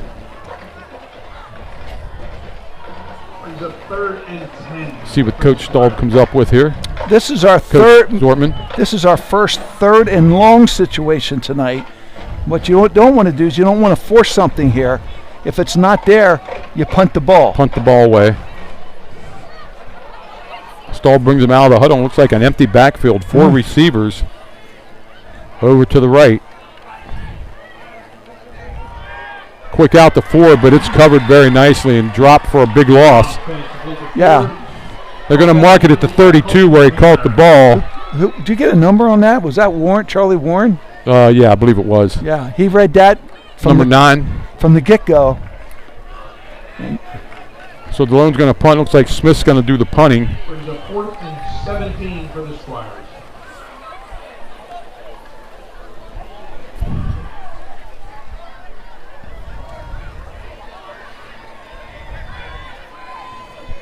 Do we have enough or not? A little confusion here on getting lined up. Chris Cole's got to be one of the wings here. He gets there. Smith going to do the punting. Good snap. Well, that's a good one. That should take a good bounce. It's going to be a roll. Yeah. And he punted it away from the receiver, and the ball's going to die at the 25-yard line. Yep. That's the punt we were waiting to see, Tony. The 25-yard line, that was a 43-yard punt. Yeah, that was a good punt for sure. Ball on the 25 where Lancaster Catholic will take over.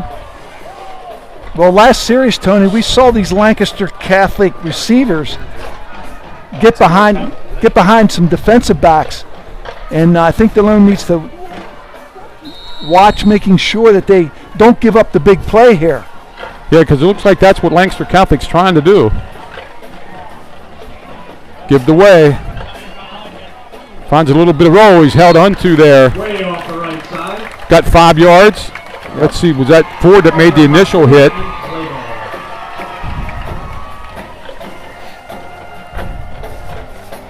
Well, I'm sure Coach Zortman wants, if they're going to do something, make them drive to do it. Don't give up. Don't give up the big play. Big play.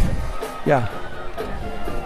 Stefano in the pistol, way behind him. We got a tight wing slot this way. Give the way again, and he goes nowhere this time. Yep.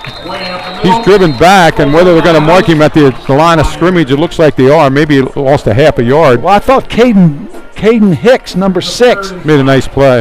Defense from his defensive end position came crashing in and made the first contact. So we're under 6 minutes here, 3rd down 5. Another big 3rd down for Lancaster Catholic. Yeah, Tony, I think they go to their big receiver here, number 9. Well, they got trips over here to the left side, single receiver to the right. Back to throw. He's under a little bit of pressure. He's going to be dropped. Sacked by, let's see what number that is. Hicks on the sack for the Squires. Caden Hicks. That Caden Hicks, number 6. Yep. A big sack for Delone. 2 big plays in a row. Back inside the 25, makes it 4th and 11. And 4th and 11. They're going to have to punt the ball away. Okay. New Oxford's leading 7-0 over Calico with 1:16 left in the half. Up in New Oxford. And that's a big game for the Ox. That was a big defensive stand there. 3 plays and get this offensive Lancaster Catholic off the field. Well, 2nd down's what made that play, and then the sack on 3rd, but good snap. Wow, another nice punt. Play ball back under it, makes the catch. Oh, he called a fair catch, and that's going to be 15 yards for roughing the. He went down on one knee. I don't know if he got his hand up in the air or not. I didn't see it. Oh, did he just give up? No, he went down on one knee. No, but if he's down on one knee, he's down. Yeah. The refs threw the flag, so the flag's at the 35. Actually, the 36. It just happened so quick. There was nothing intentional in the Lancaster Catholic player. Yeah, I don't think so either. But what's going to happen here? Even if they pick up the flag, we've still got the ball on the 36-yard line. Personal foul. Yeah. Lancaster Catholic. Okay. So it's going to be 15 yards from there, and they'll move it up right around midfield, maybe into Lancaster Catholic territory with 4:50 left. And now it becomes important to start saying, hey, Delone gets the ball to start the second half. Yeah, let's not give the ball back to Lancaster Catholic here. Right away here, in right? the first half, okay? Yeah. Let's take some time off the clock and move the ball downfield. Even getting in position for a field goal would be a great thing to do. Staub has them in the huddle. Here they come. 1st down, Squires at the 49-yard line. Let's see what.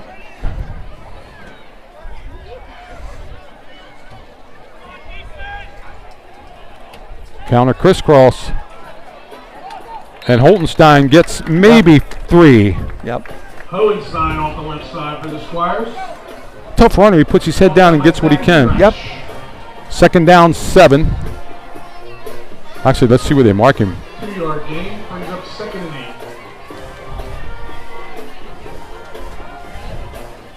8. 2nd and 7. Squires come up to the line of scrimmage. 4:20 left here before half.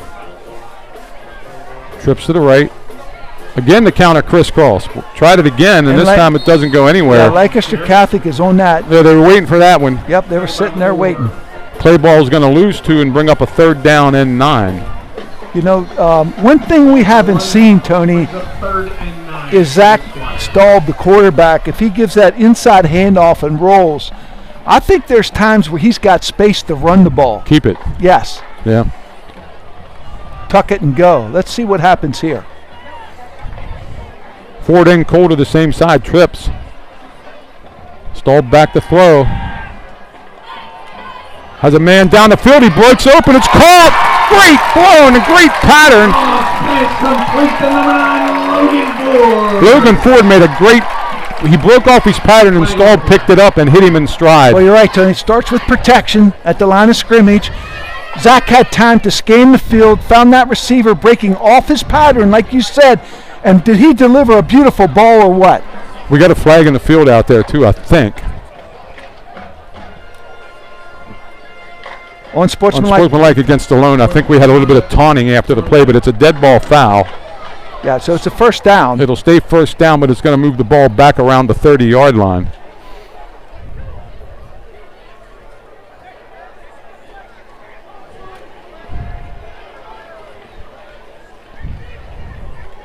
It's going to be 1st and 10 from the 28-yard line instead of from the 13. But that doesn't detract from that throw, Tony. That was a beautiful great throw, and Ford broke off his pattern.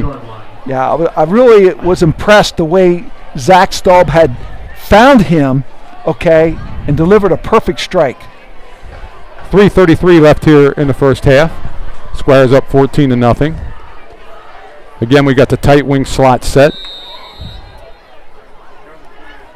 Ball's given to Smith. Finds a little bit of running room. Yeah, it looks up over the 25 to maybe the 24. Give him 4.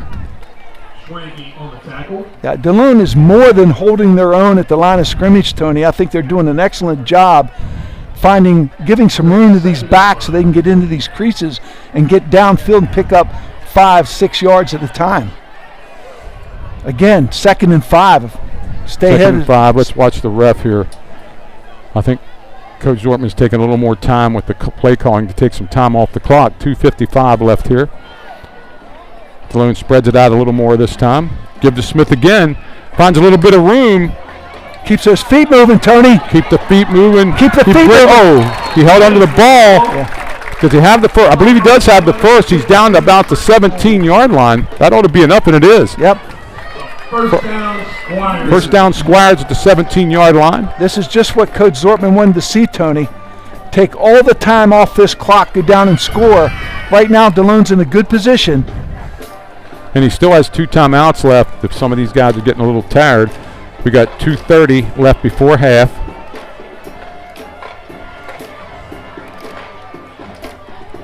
Give to Smith again. Oh, again he loses his footing for some reason out there. Goes down. Right at the line of scrimmage.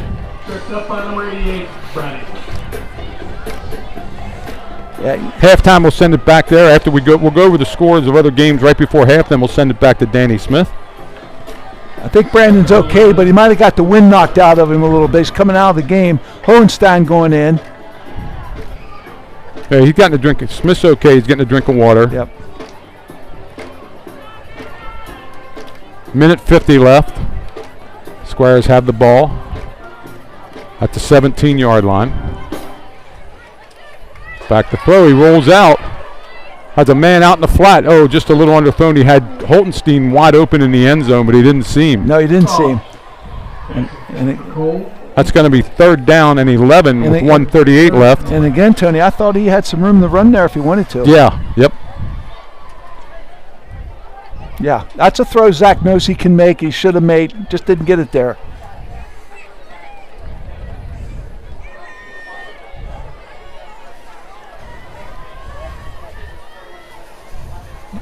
Like to see him pick up at least 5 yards here, Tony, and then attempt a field goal. 3rd and 11. Looks like Smith is back in the game there, George. Yep. Draw play. Smith has some room. He's going to go into the end zone untouched, and the old Statue of Liberty draw play, a Steve Wiles special. It's into the end zone for the touchdown, 17 yards away, and somewhere Coach Wiles is smiling. Well, I call it a delayed draw, Tony, but you call it the Statue of Liberty. He went back and stuck it in his gut. He went off tackle, beat one defender in the secondary, and takes it into the end zone. Makes it 20-0. It's sort of a wraparound draw, if you want to call it that. Yeah. That was a Coach Wiles special. Yeah. What happens there, Tony, sometimes the defensive end gets so wide he takes himself out of the play. And if you can push the tackle to the outside, you can get by the initial line of scrimmage. That was a 5-play drive, George, ended with the 17-yard run by Smith. Ball's down, Cruz kicks it up. It looks good. Wow. Wow, he got that up in a hurry. It is good. It's 21-0 Squires. Delone Catholic 21, Lancaster Catholic 0. 21-0, and I got to admit, George, it's a little bit of a shocker to me right now. Well, you know, I'm surprised. I don't want to use the word easy, but I'm surprised how well Delone's moving the ball against this Lancaster Catholic defense. Okay. Well, the execution is certainly there, and you know, the unsportsmanlike conduct play, I think it might have been on Ford, who showed a little emotion after his catch. Yeah. When you have an unsportsmanlike conduct play at the 13, it's a lot different than having it at your own 40. Yep. You know, it just put you behind the 8 ball. Yeah. So I'm sure Coach Zortman don't want to see that, but yeah. Well, he was it just was a heck of a call by Zortman there on the wraparound draw for the touchdown. But the key, Tony, to this first half has been the decision-making and execution of Zach Staub from the quarterback position. No question about it. Yeah. Making good decisions, putting the ball out there where his receivers can do something with it. And again, you know what? He's battle-tested. He's a pitcher for the baseball team that went to the playoffs a few years. He's battle-tested. He comes from a family of football players. Let's see what Cruz does with the ball this time. Approaches the ball. Again, he kick. Oh, it hits Earl. Kicks, balls in the ground. It's going to be covered at the 31-yard line. So that's a better squib kick there. Yeah. Ball on the 31-yard line. 21-0. Delone Catholic right now. 1:26 left, and we're going to send it back to Danny Smith. We'll do the scores from around the league, and then we'll send it right back. Tony, you want to say hi to Billy Staub down in Texas? Oh, is he back in Texas? Yeah, he was back in Texas now, I believe. He was up here for 3 weeks, classmate of ours. He usually listens into the games. Billy, I hope you're doing well.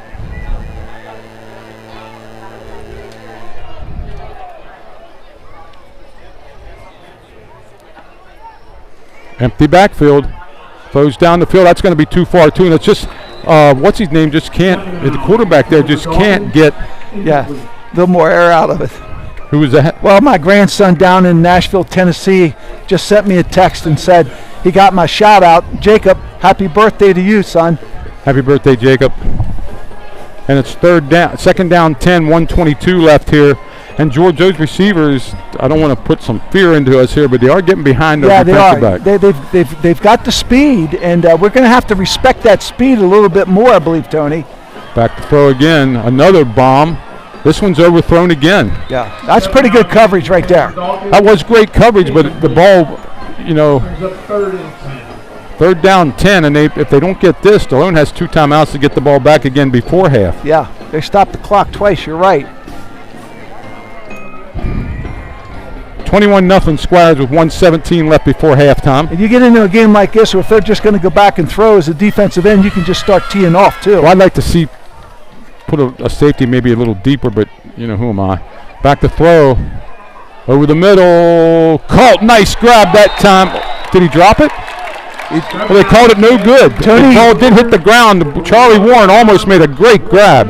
He had initial control of the ball, but going to the ground, he lost it. And that was a good hit by whoever hit him out there for the Squires. That was a well-thrown ball. Brings up 4th down. And you're right, Tony. They got 1:10 to go. 1:10 left, and they're going to have to punt the ball away, and Dretch is back in to do the punting. And you don't have to take it to the end zone, Tony. You can get it down here to the 30, 25, 30-yard line. We've got a kicker who can put it through the uprights. Well, I'm sure that's what Coach is thinking. And that was a heck of a throw by the quarterback that time. Beautiful Stefano. Yeah. And I actually called that he called it, and I thought he did, but he must have. He lost control. The ref had a much better view of it than I did right behind the play. Yep. And I think Lancaster Catholic's going to have to burn a timeout here. They don't have enough guys in the field. Yeah, I didn't think we were going to instant replay on that. Danny, you can go to the scores now if you want, so I can the timeout. Try to get the scores from some other games around the area here. 21-0 here. The drawing will be Friday, October 25th at the halftime of the York Catholic Delone game. $5 donation, 5 for $20. Squires are going to get the ball back hopefully here. 21-0 Susquehannock over Littlestown. Biggerville still leads York Catholic 14-0. York Suburban 8-6 over Bermudian. Eastern York all over Fairfield 40-0. New Oxford leads Cocalico 7-0. No score of the Dover Southwest game. And East Pennsboro and Trinity are tied at 7-7. Thanks, Danny. We'll bring it back to you at halftime. We'll throw it right back over there. And there's 1:10 before half here.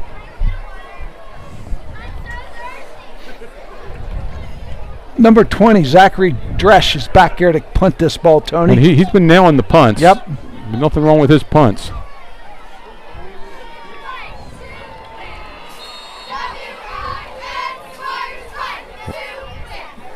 Well, they're going to punt it. I don't know what the heck happened. Nobody did anything. Nobody moved. Play ball's going to let it roll. Oh, I thought he could have picked that ball up, Tony, easily. And the ball's going to be down at the 19-yard line. I don't know what happened there. No one moved. The ball was snapped and no one moved. Offensively or defensively, it looked like Delone was in a defensive posture, playing safe, and no one from Lancaster Catholic moved. I think Coach wanted Smith to pick that ball up, or Clayball to pick the ball up. He did. We lost probably 20 yards on that. And now I don't know what to do. I'm not sure I want to throw it up here. They only have one timeout left. You don't want to give them the ball back. No, you don't want to throw it here. You want to try and see if you can break a run for 15, 20 yards and then go from there. You're too deep in your own end zone here, your own end of the field. Yeah, to play around with this. Yeah. Yeah, see what you can get by running the ball and then go from there. Well, they got the slot tight wing. Going to throw it. He throws it out here it's complete. Pass complete to Cole. And that's Cole, and he makes a nice catch, and he gets 7-8 yards there. Yeah, that looks like a safe pitch and catch play right there. It was a safe play, but it got out of bounds, and the clock's not running. Yeah. Second down, they call it 4, give him only 6 on that.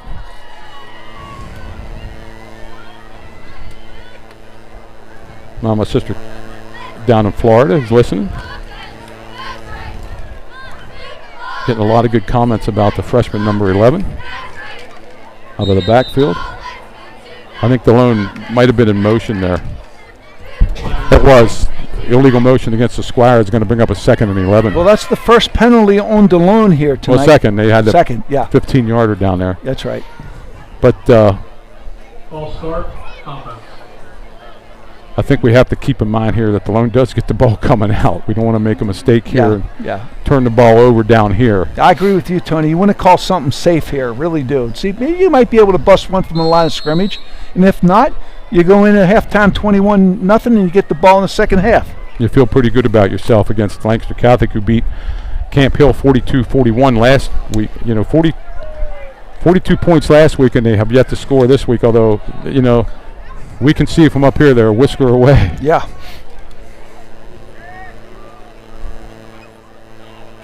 There's a give around the end. Stay in bounds. Logan, that was Holtenstein.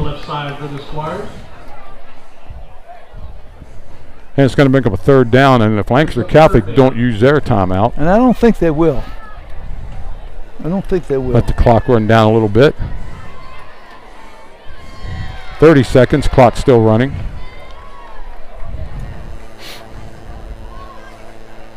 Up to the line of scrimmage with 20 seconds. If they stop us here and there's any time on the clock, they'll call timeout. Up the middle. Look at this. Smith into the clear at the 50, 40, 30. He's going to go. I believe he's going to go. 10-5 touchdown. Smith on just a regular sweep. Yep. Well, that's a backbreaker for Lancaster Catholic. And he goes 77 yards for the touchdown. Delone playing safe with 18 seconds to go in the half, and we break one from the line of scrimmage. Let's see how far was that? I got it 77 yards. 77 yards? Yeah, that's what the announcer said. That's what I had. 74. Yeah. Well, that's a big one, Tony. 26-0. What do you got? 74 yards, did they say? Yeah. Well, that's a safe call, and he broke it from the line of scrimmage, Tony. 27-0. Cruz will try to keep him on the sevens here. Snaps back, it's down, the kick is up, and that certainly looks good. Yeah. And it is.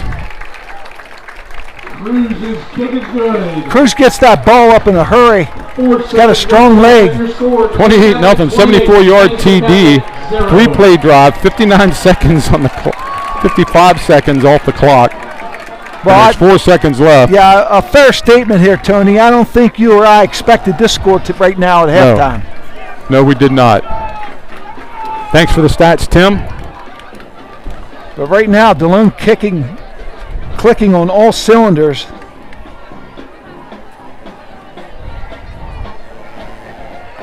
$28-0, and they're not gonna change anything. They're gonna squib kick it again.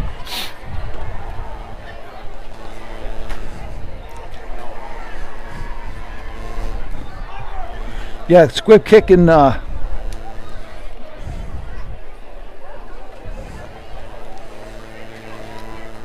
And kill the clock and go in.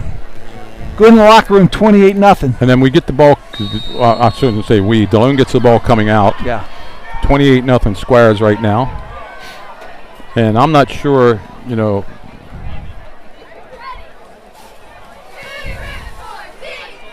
the low. Converge in the middle. Take him down. He's got the corner.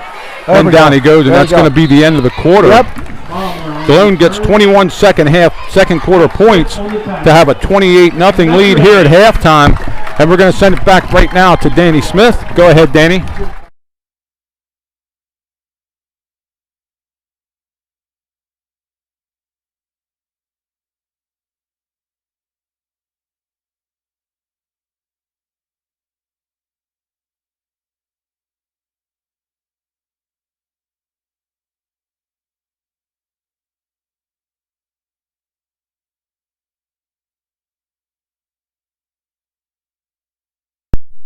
Okay, sorry about that. I think I had lost my mic there for a second, but we're up and running now. Thanks so much, Tony and George, for always putting together a great event for us. And Mike on the camera, thank you so much. But I really want to make sure we do a great shout out to Timmy and who's been doing our stats for the guys, and of course our intern Luke. And a big shout out to Zach, who's up here and just being an extra set of hands, helping keep an eye on things, and he's learning the process as we go. I want to make sure that we will get a chance to do a shout out to all of our Squire Guild members, but right now, Griffith Plumbing Services, just a special message letting all of those in our viewing area know that even though they have plumbing in their name, GPS is more than just a plumbing company. They help homes and businesses with heating and cooling, ventilation, water, air quality, line placements, and more. They pride ourselves on a long list of satisfied residential and commercial clients, impeccable customer service, and dedication to getting the job done right the first time. Their Adams County offices house some of the best in the business, and they serve all over Gettysburg, Hanover, York, and in between. So if you are in need of some plumbing, heating, cooling, venting, water, and air quality service, please reach out to GPS Griffith Plumbing Services, who are one of our Squire Guild members. We greatly appreciate them for supporting our school and our students. Also, Trimmer Family Dentistry is a multi-generational practice caring for patients in the area that Delone Catholic serves. Their office is conveniently located on 1180 High Street in Hanover, across from Menchie Music. Dr. Henry Strazella is a 1954 Delone graduate and founded the practice over 60 years ago. In 1999, Dr. Strazella's daughter, Beth, also a Delone graduate, and her husband, Wolf Trummer, took the reins. Their son, Alexander, a 2016 Delone graduate, has now joined them in the practice as well. Patients at Trummer Family Dentistry can expect comprehensive, compassionate, and affordable care in the areas of restorative, cosmetic, and implant dentistry. Adults and children of all dental needs and levels of care are welcome. To help you smile your best, give them a call at 717-632-6565 or visit trummerdentistry.com for more information. Go Squires! Again, thank you to all of our Squires Guild members. We really appreciate their service to our community. I think that I'm hoping that we have Reverend Rudolph coming up to join us to give us an update on some of the events that are going on with the coming year. Oh, here he is now. So I'm going to wait to get into too many more things, but let me see here if he's ready to jump on. Is Reverend Rudolph going to join us on the air? He's getting ready. Okay. It was a question of he's having some of our snacks from down at Delone concessions, so we want to give him a moment.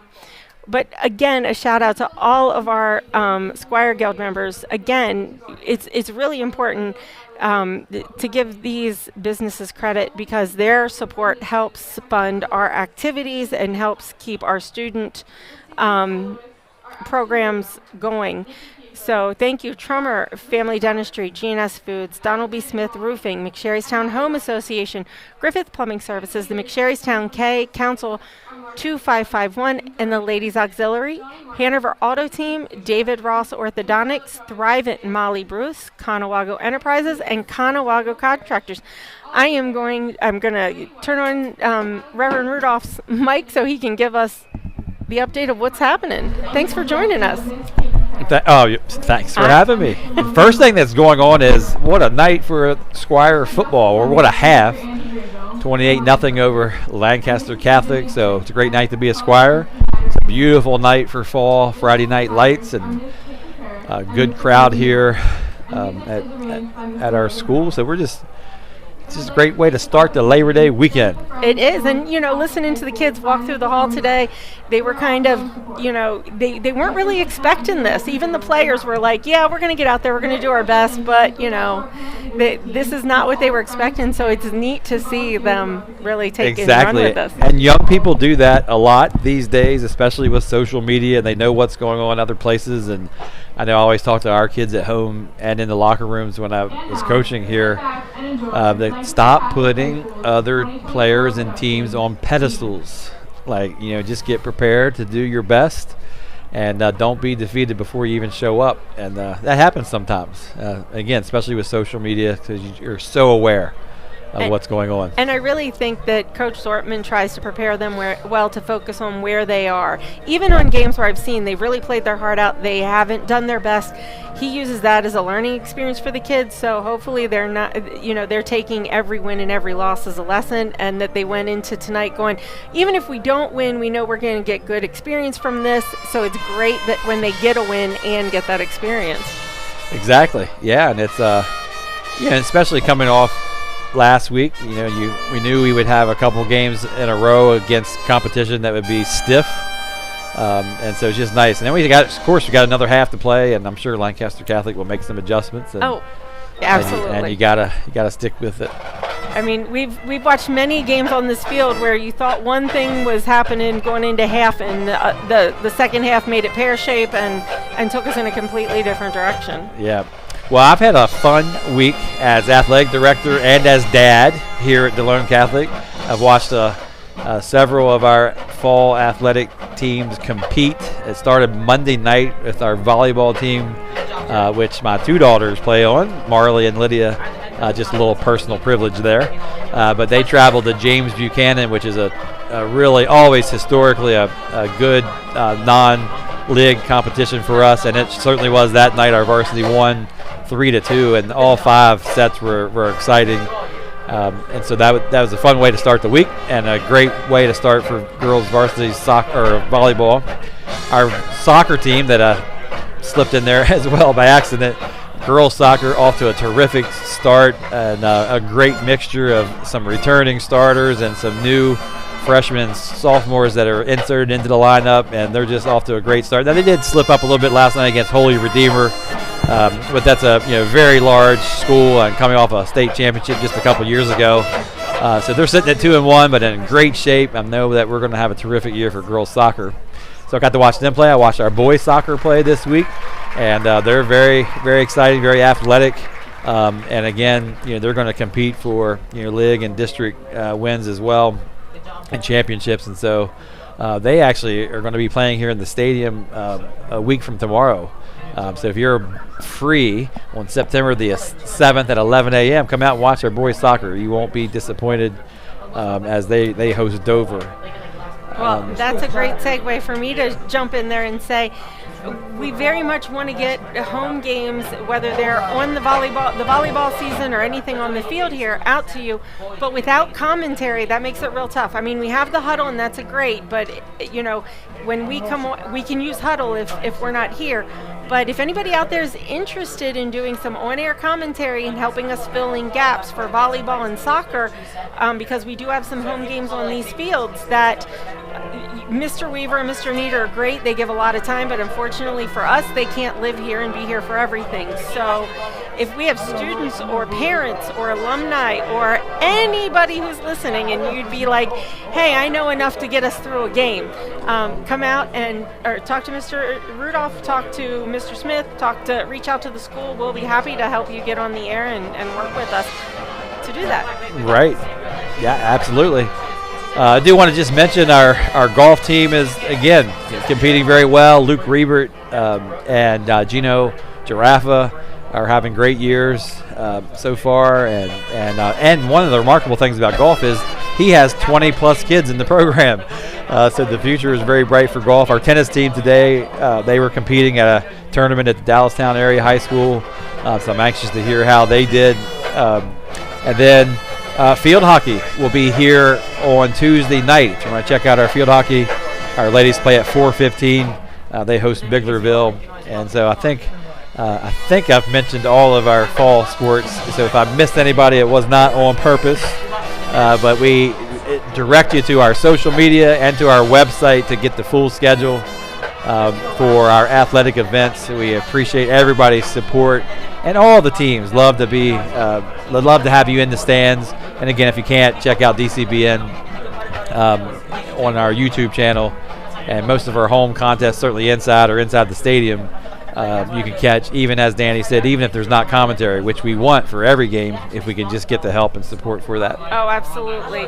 And I do want to take a minute to talk about Nolan Cruz's fundraiser, Kicking Childhood Cancer, with Alex's Lemonade Stand Foundation. Information for that and to donate, there's a QR code on the screen, but just a little background from Nolan Cruz. He's a senior here. He's dedicating his final season at Delone Catholic to the cause of kicking childhood cancer with this fundraiser. He writes to us, I've been blessed to be an athlete and play sports my entire life, and I'm in a relatively good health. Unfortunately, some kids like me never get the chance to experience the joys of athletics, or maybe they have, but it unexpectedly taken away from them by a sudden cancer diagnosis. As a senior this season, I want my athletic experience to be more than just about an individual and team goals and success. I want to use my abilities to kick a football to fight against childhood cancer by raising funds for Alex's Lemonade Stand Foundation for the childhood cancer. Please help me meet or even exceed my pledge goal while also creating awareness for this important life-changing cause. So he's asking Squire Nation, can you help him reach his fundraising goal?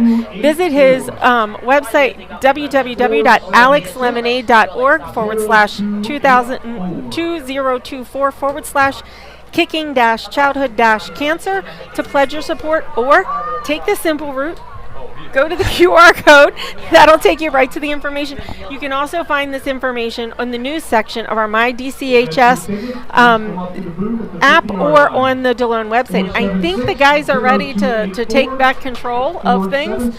So if you have anything else to add before we go, you can hand over to the guys and we'll get them back on the air. I will just say one more thing. The other part of Friday Night Lights is certainly our band, and so we give a shout out to our band and their pregame performance. And Lancaster Catholic's band was just on the field, and also our cheer team. And we have a new coach, Coach Carey, and she's doing a terrific job. Those ladies are looking in mid-season form, and so we're proud of them as well. And that reminds me, I do want to let everybody know, we do try and feature the band as often as we can, but we often get flagged, and they take down our live stream because of the music, sometimes with the girls' cheer routine. So we are going to try and make sure we get them at homecoming and senior nights, but we don't feature it every time, because if we get flagged too many times, they cut off our ability to live stream to you. So. Well, thanks, Danny, for having me Absolutely. Enjoy. Come anytime. We enjoy having you there. But then I'm just not sitting here talking to myself. All right. And your wife is welcome to jump on anytime. She's a pro. I know. I mean, we've got 3 headsets. We can pull you in. Thank you so much to everybody tuning in while the guys get ready to get back on the air. They're getting geared up and talking with those visitors that we have. I'm going to bring Tony back in. And we're back here. George, 28-0 here, 1:51 left. They're going to put 3 more minutes up. We got some stats here from the first half. Thanks to Tim. Zach Staub's 9 for 11, 105 yards, 2 TDs. He had sacked 1 time. Braden Smith, 12 carries, 125 yards and 2 TDs. Braden Clayball, 5 attempts, 13 yards, 1 TD. Levi Holtenstein, 4 attempts, 10 yards. On defense, Logan Ford with tackles, 5, 63 yards, 1 TD. I mean, this Logan Ford, 5 receptions, 63 yards, 1 TD. Chris Cole, 3 receptions, 16 yards. Well, Zach Staub be a 9 for 11. Yeah, and Tony, I'm really impressed with Zach's ability to keep the play alive, and looking downfield, keeping his eyes downfield and finding his receivers. And we said one of the keys at the beginning of the game, one of the keys for Delone is Zach's continued development to manage this offense. He's providing leadership in the huddle, and he's making good decisions with the football. And Tony, we found some receivers in Chris Cole and Logan Ford and Braden Clayball out of the backfield, but the running game is setting up that passing game, and this is what Coach Zortman wants, Tony. He wants that balance of run and pass, and I thought the play calling tonight really showed that. You agree? Yeah. Let's get these out-of-town scores before we get started in the second half here. Susquehannock 21-0, Biglerville 14-0. Suburban leading Bermudian 8-6. Eastern York 40, Fairfield nothing. New Oxford still 7-0 over Cook Calico, and East Pennsboro and Trinity still 7-7. Still nothing in the Dover Southwest game. Hey, Tony, let's do a shout-out to Levi Davenport at 1 tackle, Zeke Vandergriff at the other tackle, the guards J.D. Zig, Jamie Aquino, and Chase Martin at center. And I don't know who else they're subbing in there on that line, but that offensive line doing a really good job tonight. Let's give credit to those guys, too. Yeah, because on the 74-yard touchdown run, by the time he got to the 40-yard line, his own 40, he was gone. Yep. I mean, it sort of shocked me. I didn't start really the good call until he got to the 50, but he was actually gone at the 40. Yep. So we'll get into here the second half, 28-7, 28-0. Delone gets the ball to come out here. So if you're Delone Catholic, Tony, what you want to do is play a clean game this second half. You got a 28-point lead. You don't want to turn anything over with turnovers. You don't want to give up any easy touchdowns. The one thing we saw that you and I saw from up here, some of those receivers had got a step or two on our secondary, and the balls were overthrown. I'd like to see a little bit better coverage in the secondary and maybe bring a free safety back to help out. Well, what happened, we saw Stefano try to throw the long ball, and he didn't really put enough air under it a couple times. A couple times he put too much air under it.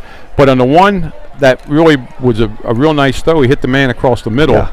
We thought it was a completion, but apparently he dropped the ball. They had a punt and Delone scored. Yeah. But, if they start throwing more passes like that instead of – and they want to completely away from the running game now. With 28-0, you're right. Delone has to come out, and whether they score or not here, take some time off the clock. Do not give Lancaster Catholic any kind of optimism here in this game. Yeah. Because we can see they got speed, they got size. The quarterback has an arm. He can throw it 50, 55 yards in the air. Yeah, they have They're a play or two away from getting back in the game. They have one or two kids that can take the ball 80 yards if you give them a step. And well, that being said, we know why Delone's squib kicking here. Right. We're not going to kick the speed in the defensive the return game. Well, as our football coach would always say, be ready for anything on the kickoff, which you don't know if they'll come out and try an onside kick. You know, it's one of the things you want to make sure you talk and discuss with the front 5, front 6, front 7 of the kickoff receiving team. Make sure they're in good position. Coach Zortman, his brother, Colby, Dave Staub, Duck McMaster, the guys that coach down there have been around football probably, if you add it up, over 100 years. Mm-hmm. They know. Yeah, and 100 years isn't an exaggeration. No, it's not an exaggeration at all. And they know what they have to do, and they know what they have to tell these kids. And they can't go out and play, but they. Yeah. As we said even before, year after year after year when we do Coach Zortman's games, there can't be a better prepared team. Yeah. Tony Caden Hicks from his defensive end position, Braden Clayball the other end, Levi Davenport at the tackle, J.D. Ziga the tackle, playing really good defense at that line of scrimmage. And also impressed with this freshman, Tony, Colin Redding, only a freshman, number 11 in the middle. Looks like he's only going to get stronger and stronger with more experience. Looks like Lancaster Catholic's going to kick off here from their left hash, and we saw this kicker. He can nail him. Yeah. Early, in pregame, back deep is Smith, and the Holtenstein's going to go back deep. Clayball's going to be one of the upbacks.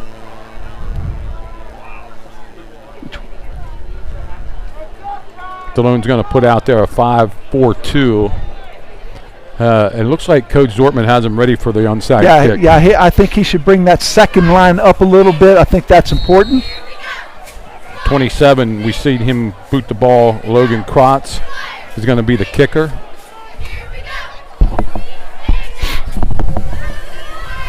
Possession of the ball is the most important thing here, not the return itself. End over end kick to Smith. Going to try to get to the corner of the field. He's hit. He breaks a tackle. Still on his feet. Up to about the 30-yard line. Nice return. Good return. Good return. Got it at about the 3 and brought it back to the 30. 27-yard return for Smith. And here we go with the start of the third quarter right at the 30-yard line.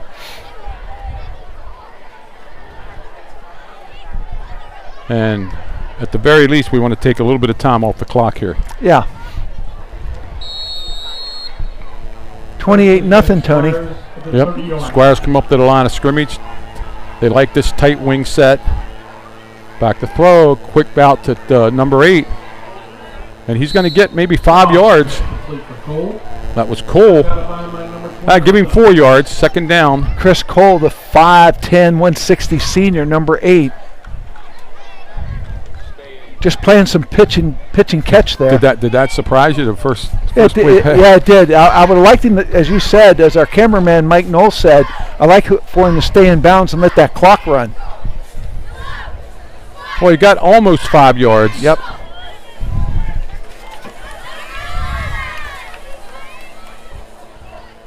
Hand off to Smith. And he's going to get maybe a yard. But, George, I noticed something in the Lancaster Catholic defensive line. They moved the big boy off the center, and they put him more in the gap. Yeah. So they're moving their defense around a little bit now. So third down 4. They're going to try to take the gap play away. Staub gets the play.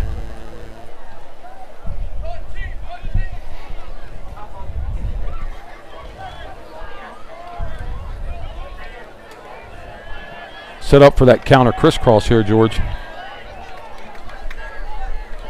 Staub back. He looks, he has a man downfield. He throws.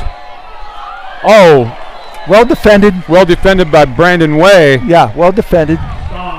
Not a bad throw either. The ball was there. It was intended for Logan Ford. Yeah. But that time Way stayed with him.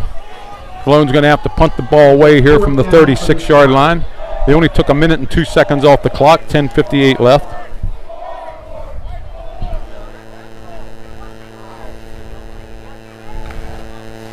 Let's go down and cover the punt. You don't want special teams impacting the score of this game. No. Wade's back. We know he can fly. There's the snap. Kick is up. Straight up in the air, and it's going to come straight down. And I think they're going to mark it right where it hit. Well, Lancaster Catholic got some penetration there, Tony. They got into the backfield. They're going to mark it at the 48-yard line of Lancaster Catholic. Yep. So that was only a 17-yard punt. Lancaster Catholic takes over right at the 48-yard line. Yeah. And let's see what the Squires do now. Warren wide to the right.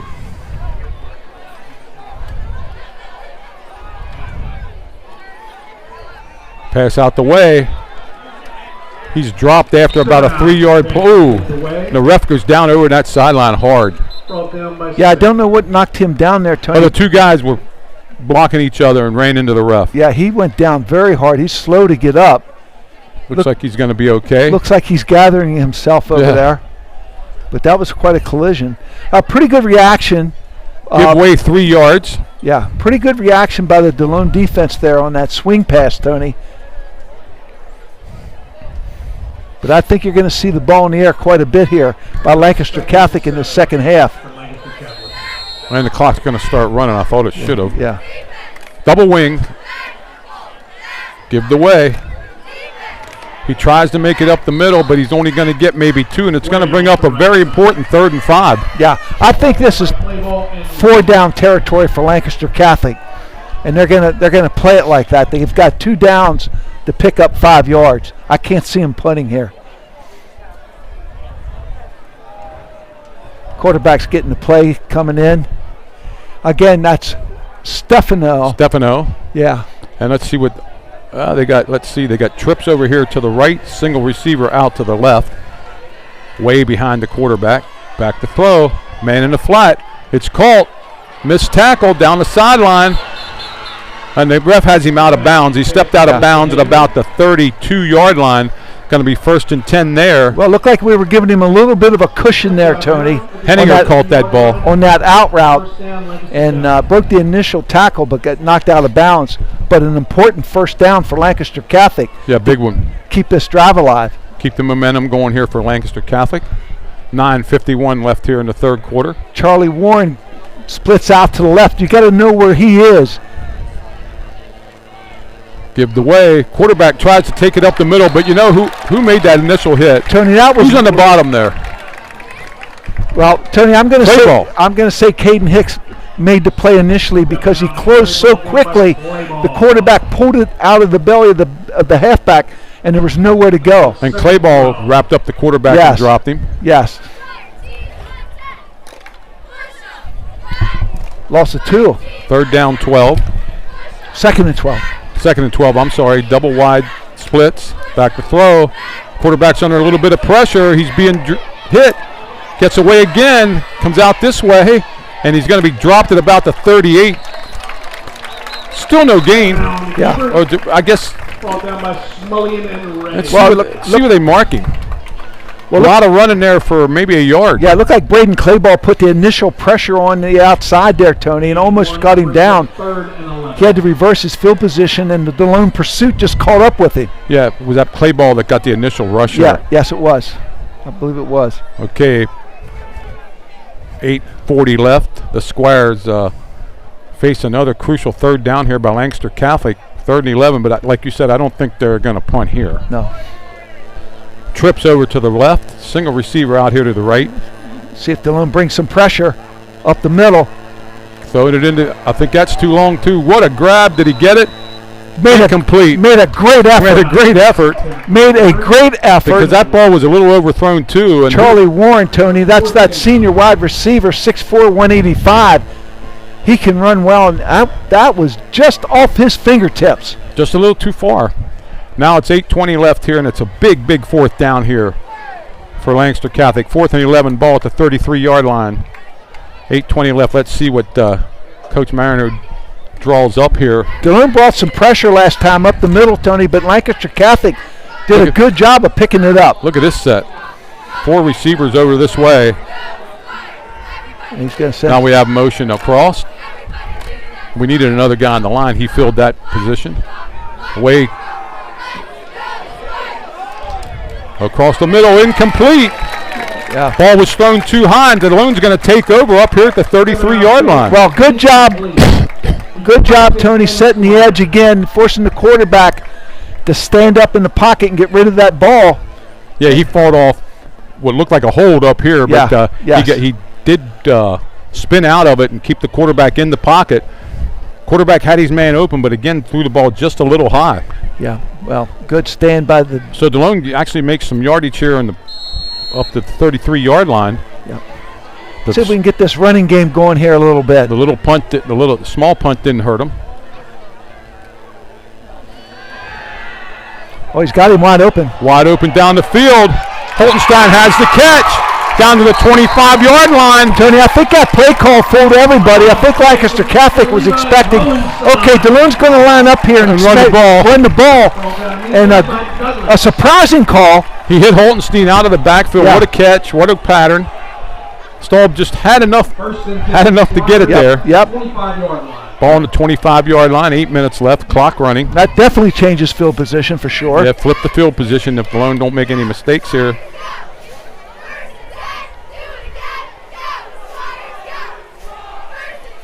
Inside handoff to Clayball. It was a counter crisscross. Clayball down to the 20-yard line. Give him 6. Tony, good fakes in there. Really good fakes in there, particularly by number 22, Brandon Smith, carrying out his fake.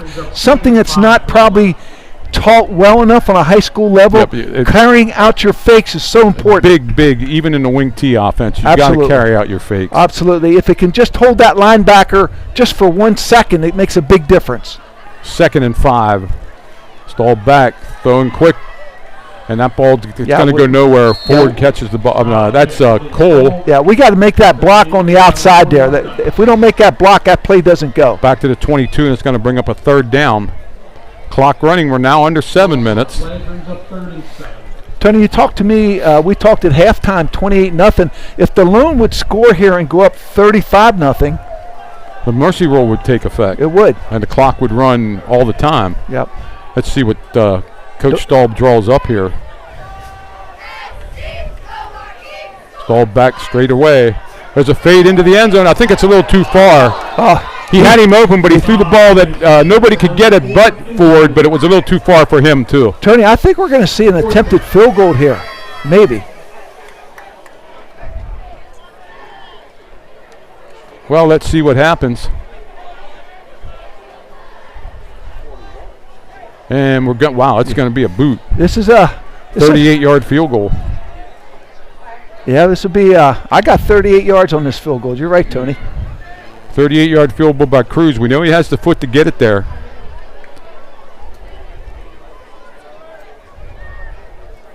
Snaps down, kicks up. It's long enough. No good. Yeah. It might have been a little bit to the right. Right, yeah. But Lancaster Catholic got some penetration up the middle. I'm impressed how quickly he got that ball up in the air. So they're going to take over at the 30-yard line, 31-yard line. Yeah. See where they mark the football. No, this field goal comes out to the 20 in high school football. I'm sorry. Yeah. It don't go back to the line of scrimmage. I think Zach. I think Zach would have liked to have that throwback because he just had him open. Yeah, let him out of bounds a little bit. So Lancaster Catholic gets the ball back with 6:30 left here in the 3rd quarter. They brought a guy on late over there. Quarterback's going to take it up the middle, but he's going to be dropped. And Lancaster Catholic brought a man on real late, that wide out. Yeah, we didn't have him covered. Well, we wasn't on the field. Yeah. Braden Clayball did a really good job from his defensive end position on that play. Held it to a 1-yard gain. Getting over there to cover him. 2nd down, 8. Ball at the 22-yard line. 6 minutes left here in the 3rd quarter. Quarterback again up the middle. Finds a little bit of room. He's going to have the 1st down up about the 32-yard line. Yeah. And that's where he's going to stop. Yep. by Hickson again. So they're trying to get people First down, Lancaster Catholic. first down. The clock's going to start. He's reading. Quarterback's reading. Yeah, the quarterback's reading, but And Dalone's been stopping Way, so they got to do something to get the defense off Way. Yep.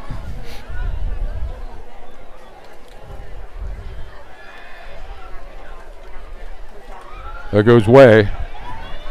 Oh, he's gone. Yeah, you're not going to catch him. He's gone. And that's why they ran the quarterback the last couple times. Yep.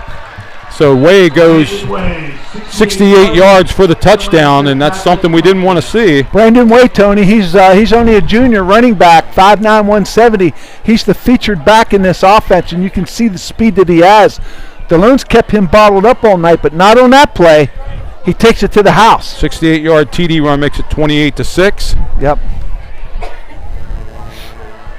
And we didn't want to see any long runs. No, we wanted but that was set up nicely by the Lancaster Catholic coach, letting the quarterback take the ball a couple times there. 27 will do the extra point. Snaps down, the kick's up. Delone playing safe, not rushing anybody. Kicks good. Extra point is good. Makes it 28-7. Left in the third. Your score: Delone Catholic 28, Lancaster Catholic 7. 5:22 left. Mark that time down, George. 5:22 left here in the third quarter, because Delone would have hit that other touchdown pass. The clock would still be running. Yeah, we missed that one. That's for sure. Yeah, Brandon Way, number 2, and Charlie Warren, number 9. They are their game breakers. Those two guys can take it the length of the field, and for most of the night we've kept them bottled up. Yep. Okay, let's give scores here. Susquehannock 28, Littlestown nothing. Biggerville 21, York Catholic nothing at half. Bermudian 21, York Suburban 8 at half. Fairfield losing 75-0. New Oxford leads Cocalico 14-0 in the third quarter, and East Pennsboro and Trinity are tied 14-14. Okay, Squires back in the field here. I'd like to see Delone get back into an offensive rhythm here, Tony, and move the ball, have a possession. Well, let's get into the third quarter before we turn the ball back over. Yeah. We knew Lancaster Catholic's a quick strike team. Averaged over 38 points a game last year. Scored 42 against a very tough Camp Hill team in the first game of the year. Number 27, Logan Kratz, who just kicked the extra point, kicks off. He booms it to about the 10, up to the 15, 20, 25. And that's where he's going to be dropped right about the 25-yard line. The Squires will take over with 5:17 left here in the third quarter. But once Way got by the line of scrimmage, there was nobody going to catch him. Yeah. Tackle in there by Zachary Dresch. He's the H-back on offense. Brings up 1st and 10, Squires of the 25-yard line. Stahl bleeds Delone back on the field.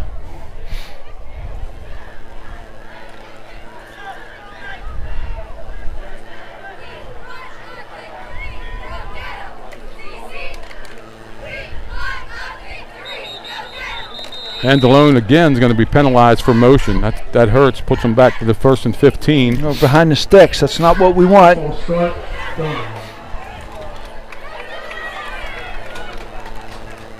Going to mark the ball now at the 21-yard line. 1st down 15, and we can't. Delone can't make these mistakes and give the ball back to Lancaster Catholic here.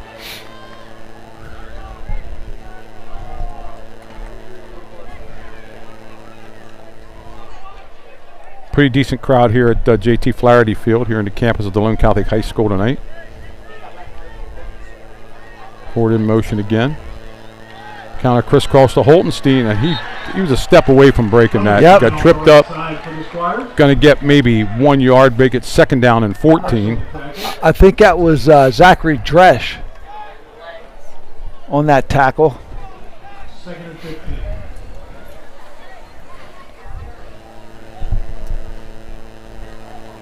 Delone taking their time as they should. So the last 2 touchdowns have been simulating 74-yard run by Delone and a 68-yard run by Lancaster Catholic.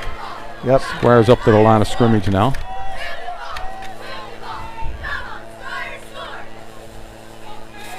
Give to Smith. He finds a little bit of room up over the 25 to the original line of scrimmage. He's going to bring up 3rd down and 10. on the tackle. Holtenstein has the play and gets into the game here.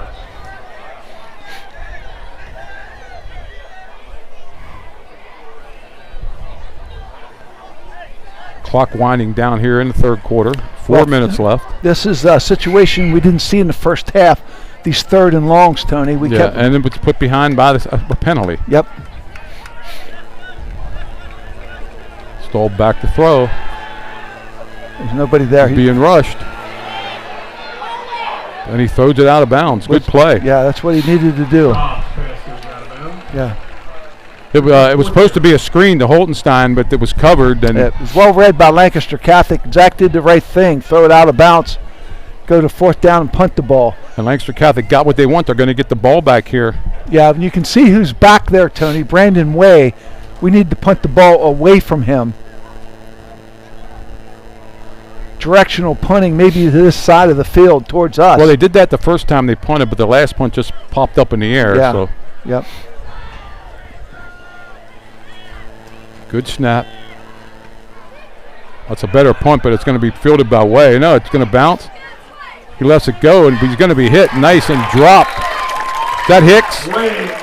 Yeah. Well, that's Caden Hicks covering that punt, Tony. That was big. It was, because he took that bounce. He looked like he had a little bit of sideline to work with there. Ball on the 45-yard line, their own 45, 3:39 left here in the third quarter. Squire's still up 28-7, but there's some explosiveness. We certainly don't want this game to get exciting. No.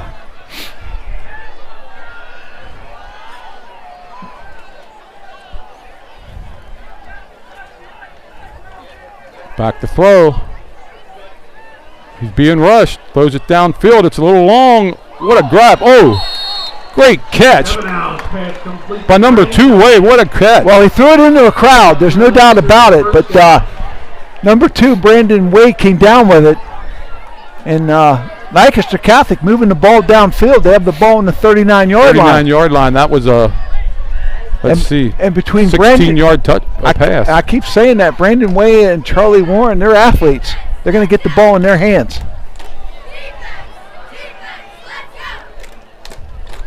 Give the Way. Going to give him 5. Way up the middle.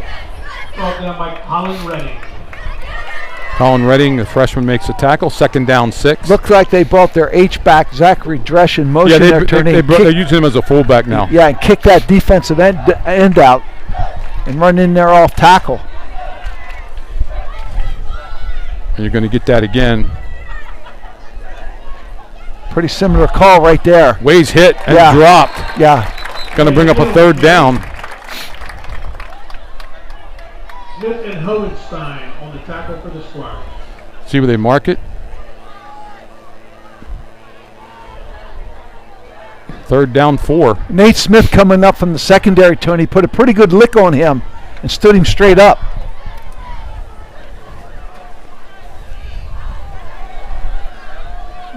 Way's still back behind quarterback Stefano.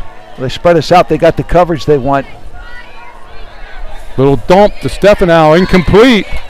Big fourth down now coming up for Lancaster Catholic, 4th and 4. Yeah, Stefano tried quarterback just missed him there. If he catches that ball. Brandon Way, they tried to get the ball to him on the flat. And he was open. Yeah. Yeah, it's a big fourth down play here. Big fourth down for both teams here. Delone had a little pressure on the quarterback there, though, Tony. Well, I think they wanted that. It was more of a screen pass. Yeah. Flat screen pass, and nobody was out there. Somebody's got to run with Way if he goes out there. And well, they spread it out this time.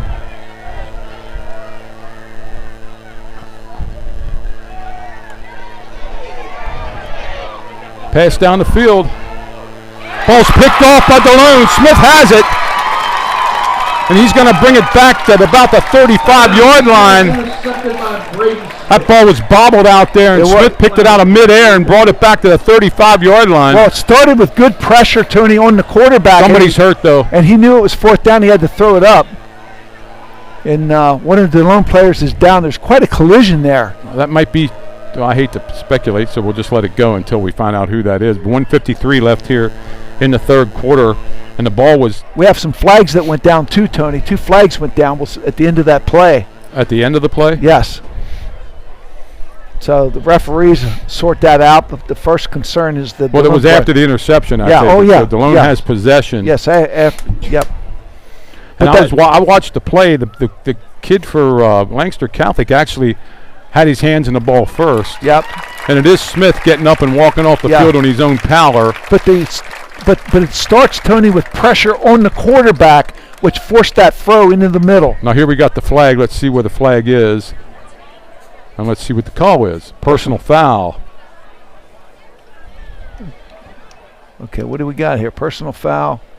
Well, the personal foul. Targeting. Well, hit to the head against Lancaster Catholic. That's going to bring the ball out to midfield with 1:53 left. So let's see if Delone can at least get into the fourth quarter here. It looks like Smith's okay, Tony. He's walking around. Yeah, he's going to sit out a play, but I think he's okay. Yep. Trainer's talking to him. Probably run a concussion protocol or something on him quick there to make sure he's okay. Yep. Okay. Delone with good field position at the 50.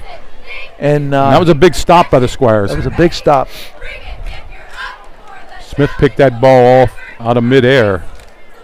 So they're going to have to play without Smith for a little bit here. He has over 135 yards rushing. Squires up to the line of scrimmage. Looks like J.D. Ziggs in there at guard. Looks like he's been going both ways tonight. Yeah, he looks pretty healthy. 17 carrying the ball for the Squires. Nice job. Ryan Smillian. Who you got? Ryan Smillian. That's a name we didn't call on offense. Yeah, Ryan looks like he gets in that hole pretty quick. Good run there. Good pickup. 9 yards. Holtenstein's going to go in the game now. Good job, Ryan. Way to run the ball. Second down 1. I'm sorry. Give him. Well, boy, I'll tell you what. He got 9 yards on that easy. He got upfield quick, Tony. That was impressive.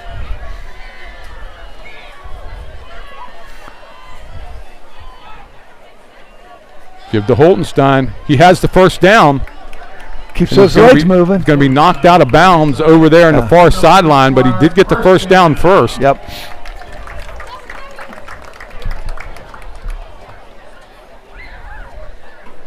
And let's see where they mark it, George. Right about the 37, it looks like. 1st and 10. Braden Clayball going back in. Hohenstein coming out. Trying to find Smith on the sideline here. Cruz over here warming his leg up. Trying to find out where they took Smith there. He's not back in the game, is he? Forward in motion. Smith and a counter crisscross. They gave it to Smith. That's Clayball, and Clayball's going to get one maybe. Yeah, just one. And right now, the ref just said, you can let the clock run out. Yeah, Braden Smith coming out. He was in that play. Clayball's coming out. So can we take this to the fourth quarter? I think we can. I think the ref just said we could. Are they going to run a play? Wait till he puts his hand up. Looks like we're going to run the play. Stalled back to throw. The man out there. Look, he overthrew that in a little bit. Yeah, that was good coverage by Lancaster Catholic. There wasn't a whole lot there. Well, he would better off throwing it down the middle, but actually he did a nice job throwing it away there. Yeah. Clayball back in the game. It's 3rd down and 9, and it might be a little too far to try a field goal if they don't make it here. Yeah, I think it is, Tony. Well, this is going to be the end. Hopefully, if they run it, it'll be the end of the quarter. Well, 3rd and 9. And there's no real. Well, I guess we do have a crosswind now. A little bit. I think he would have some help with that win. 3rd down 9. Tried that play again, but that didn't work this time. Yep. All right, I think with 1 second to go and time's out. That's the end of the 3rd quarter with the score. Delone Catholic 28. Lancaster Catholic 7 is going to bring up a 4th down for the Squires at the 40-yard line. Let's see what Coach does. I don't know if he wants to punt it away or. Well, they're going to punt it. 4th and 9. I believe they are too, but actually it's 4th down and 13. Out of town scores 34-0. Susquehannock over Littlestown. Biglerville beating York Catholic 21-0. Bermudian 28-8 over York Suburban. Fairfield losing 75-0. New Oxford leading Cocalico 14-0. And Trinity 21-14 over East Pennsboro. And we didn't get a score from the Southwest game at all. Yeah, nobody had it now. Not sure, maybe they didn't play the game, I don't know. So let's see what Delone does here. Looks like they're going to punt it away to start the fourth quarter. So Delone got through that quarter, only giving up one score. Yep. And it don't look like anybody's going back. For Now Way's going back. And Tony, those are the two key players for Lancaster Catholic to get them back in the game. Brandon Way and Charlie Warren. Yeah. Keep the ball away from them. Wow, what a punt. What a punt. If it dies, rolls into the, oh, it did die. Oh, it died. It died at the 1 yard line. It did not go into the end zone. Looked like my 9-iron, Mo. Looked like my 9-iron hitting the green, just stopping, huh? And the ball's at the 1 yard line. Yeah, that's a beautiful punt. But that was, because I thought it was rolling, the way it looked, it was rolling into the end zone, and it stopped at the 1 yard line. And that's where Lancaster Catholic will take over. Needed 99 yards to go to pay dirt. But let's not be fooled. They can go 99 yards pretty quick. They got two kids that can take the ball 90 yards, okay? Actually, the ball's on the 2. I thought it was on the 1, but it's on the 2. And it's important to keep them bottled up back there. Yeah, nothing quick. If they're going to score, make them use 5-6 minutes.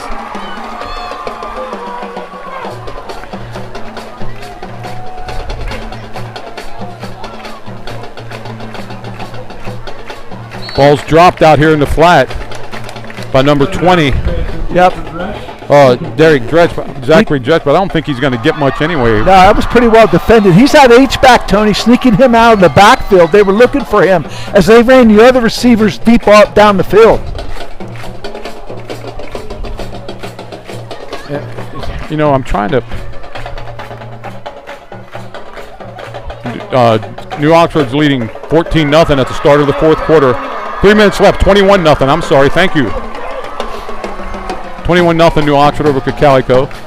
Back to throw, throws out in the flat. Oh, he's got a man there. Dretch got it out there. He's going to be knocked down at about the 15-yard line, but it's going to be first down for...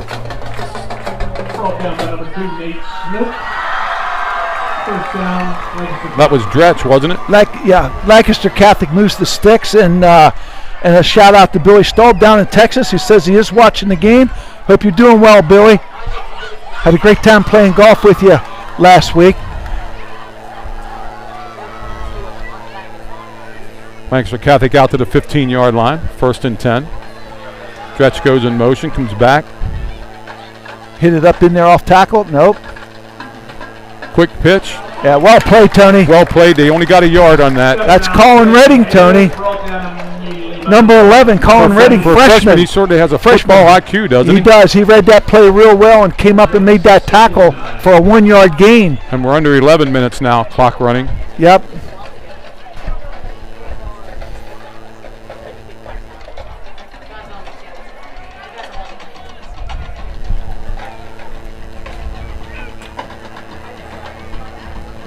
Back to throw, a little bit of no hold there. I thought he was held. Quarterback's going to run.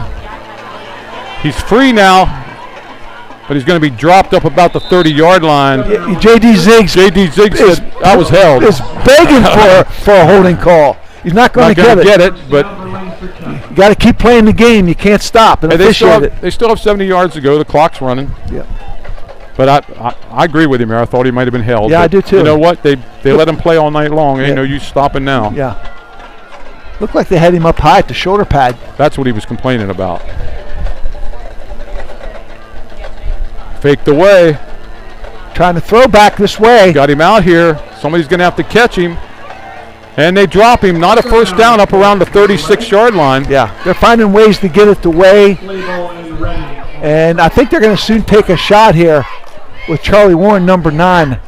They might take him off on a fly pattern, look for him. 2nd and 4, but the clock's running. Clock's in Delone's favor right now. 9:40 left in the game.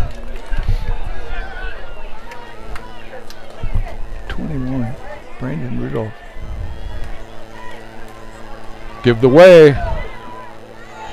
Got the first down up to about the 41-yard line, but making them earn it. Yep.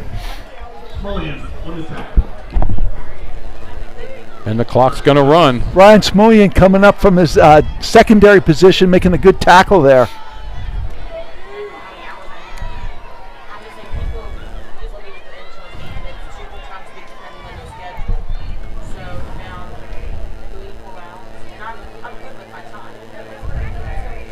Whoa, ball on the ground, picked up nicely on a long throw. That's going to be too far.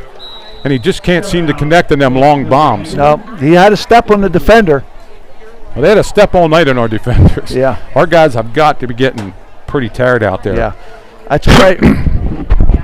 Brandon Smith, Jr., 6'2", 185, number 22.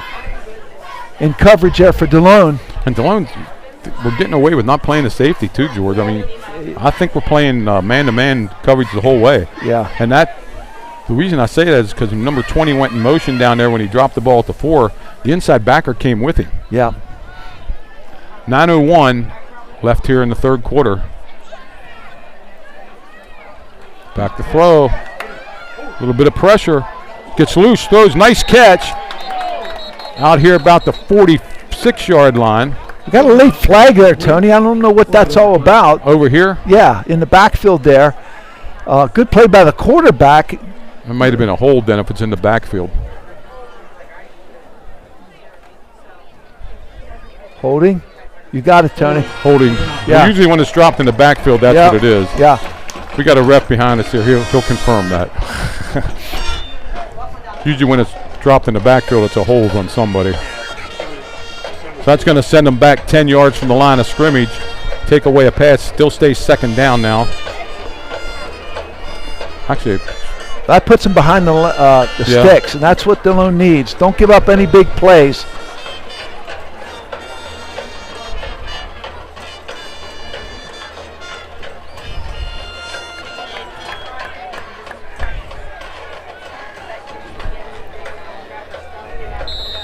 And the clock's going to start again. Looks like Delone's got a safety in the middle of the field here, Tony. Over the middle. Nice grab by your number 9. Yep. Charlie Warren, number 9, Tony. He's one of the players that can get Lancaster Catholic back in this game. Delone pretty good zone coverage there. But Stefanow just found him. Backed off and won a 3-deep zone that time. Yeah, but Stefanow just found him in the middle of the zone, deep in the zone, and threw a strike. Beautiful throw. We're down to 8:30. Delone in zone coverage again. Throw. Out. It's a bomb. No, nice grab. Well, caught by number 8, but he's going to be dropped at the 1 yard. Did he drop it? They're going to call that complete at the 1 yard line. Down at the 1 yard line. Well, we've been saying all night, Tony, these receivers have had a step on our defensive backs different times. That time he connected. Put good air into the ball and a beautiful catch. Ball at the 1 yard line. Clock running. 8:10.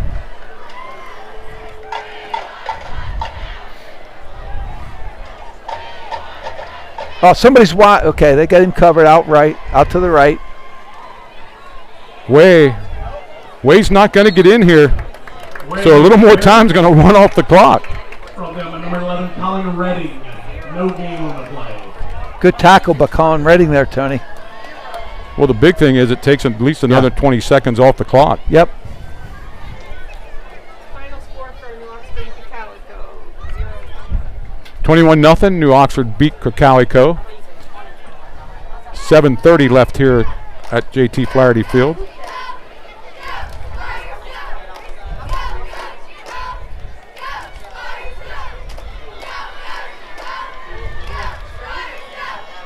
Way has it, and I'm not sure he's in again. Way again on the carry. Third down. Tackle. Fumble on the play, recovered by Lancaster. There was a fumble there, Tony. They're bringing that H-back back in motion there. Zachary Dresch, I believe it is. He's a lead blocker. They have another lead blocker in the backfield, but Delone standing tough. And that ball's probably on the 1 foot line, I believe. Well, they fumbled, so the ball, another minute has run off the clock here. 3rd and 1. Oh, the quarterback, nice fake, and the quarterback walks into the end zone. Yeah. Stefanow with a 1-yard run with 6:39 left in the 4th quarter. Well, Braden Smith came up hard, Tony, and made a crushing tackle on the back, but the quarterback made a great read, pulled it out of the belly of the running back, and ran it into the end zone. 28-13 now. The big pass play. Now we got to watch onside kicks and that kind of stuff. Yep. The big pass play down to the 1-yard line. Snaps back, the kick is up. It's certainly good. 28-14.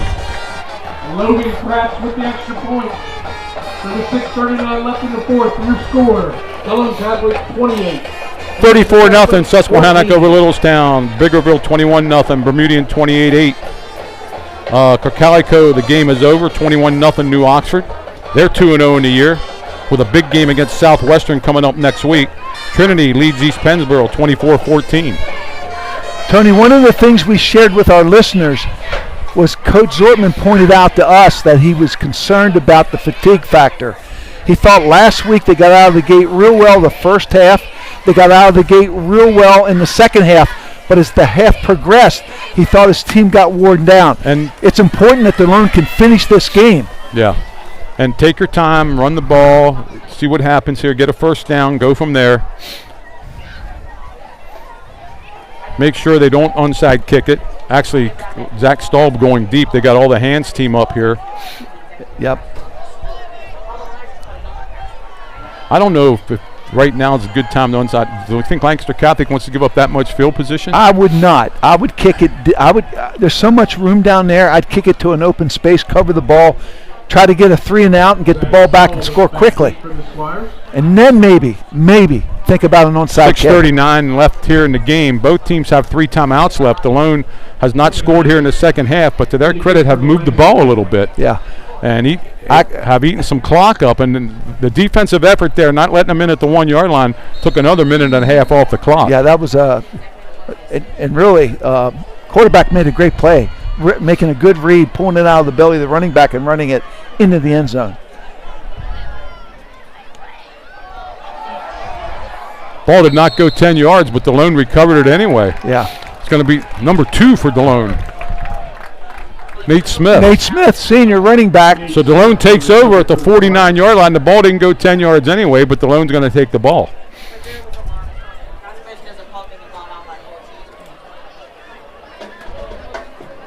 First and 10 for Delone.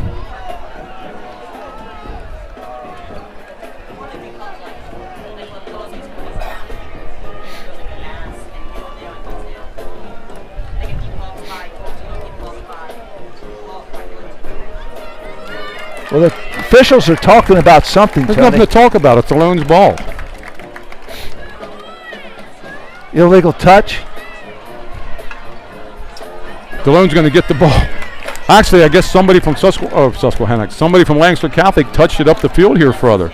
So Delone's going to get it at the 44.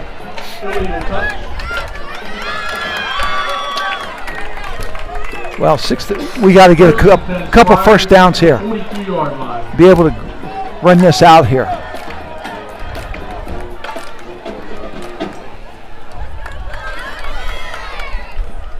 Lancaster Catholic coach wants a explanation. One of his guys, I think the kicker, when he kicked it, actually came up and brushed it, which would make it an illegal touch because the ball didn't go 10 yards. That's the only thing I can think happened. The kicker was the only one close to that ball until the Delone guy covered it. Yeah. But there we go. He got his explanation, and here we go.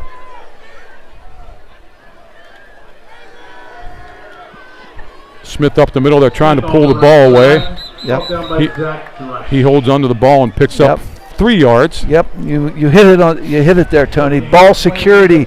Ball security is so important right now for the Squires.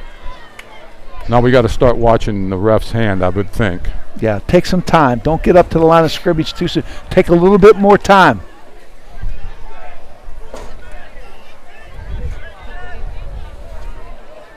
And that's what Staub's doing. He's watching the ref. Maybe he's not. Pitch to Smith. He's going to get 3 more. Smith off the left side. Hagener on the tackle for Lancaster Catholic. Going to bring up a 3rd down and 5. 3rd down. Clock running.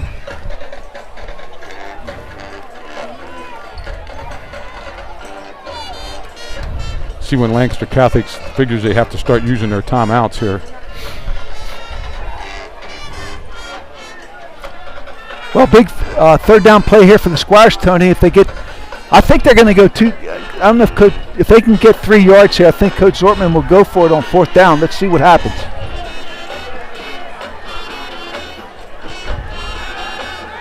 Throws it out to the flat, complete.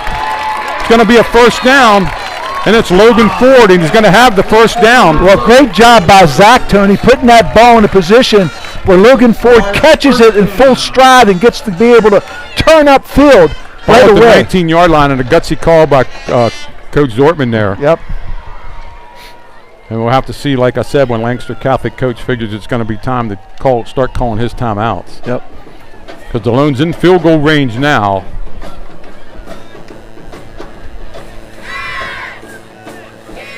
Give to Smith.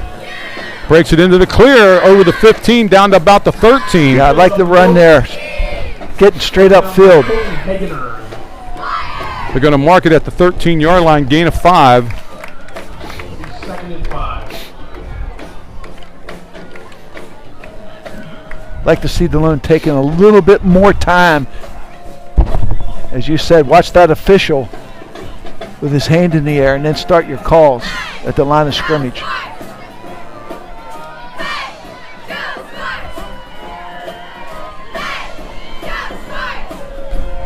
Smith found a little bit of hole. Tony, good cut there. That was a great cut. He found the hole to his left. Yes, he did. Cut it back into about the 5-yard line. It's going to be 1st and goal for the Squires at the 5-yard line. Yes, he did. He reversed field there, Tony, to the left side. Great read. 1st and goal, Delone at the 6-yard line. Clock running, we're down to 4:20. Another touchdown might salt this away for the Squires. Hohenstein coming in, Tony.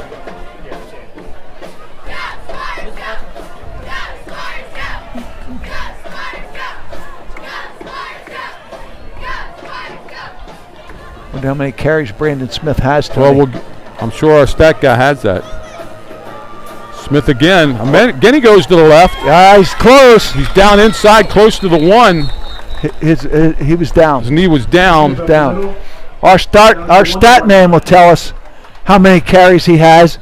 He's been a workhorse tonight, that's for sure. Braden Smith. How many carries? We're down to 3:30. And no need to hurry. Ball's right on the 1-yard line. Yeah, picking up that 3rd down was key there, Tony. The pass, yep. Yeah, great play. 19 carries. This could be number 20 right here. Smith, touchdown, Delone from a yard out. That's his 20th carry, Tony. That might put the 20 carries for Smith. Yep. That's a nice drive by the Squires there. And the big 3rd down pass play converting to a 1st down was key. 34 to 14 right now. Cruz will try to keep us on the 7s. On the 7s. With 3:07 left here in the game. Delone next week will go up to Northern Lebanon to play Northern Lebanon on Friday night. That's in Fredericksburg, Pennsylvania.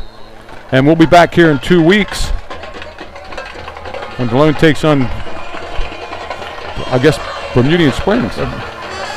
Kicks down, the kick is up. It's good. Cruz is extra point is good. So with 3:07 left in the 4th, Delone Catholic 35. Well, that was the score we needed there, Tony. Yeah. With 3:07 left, they got 3 timeouts left, but they got to give the ball back to Delone at least twice. Now, I'm sure we're going to get another squib, George. Yep. I wouldn't think anything else. Yep. Luke, who do we play in? Trying to get the schedule. I think it's either Bermudian or 13th. We're back here at Delone Catholic next. Well, we're seeing this offense come to life here, Tony, with a good mixture of pass and run. We found some We'll receivers. try to get the stats here before we go off the air tonight. Yep.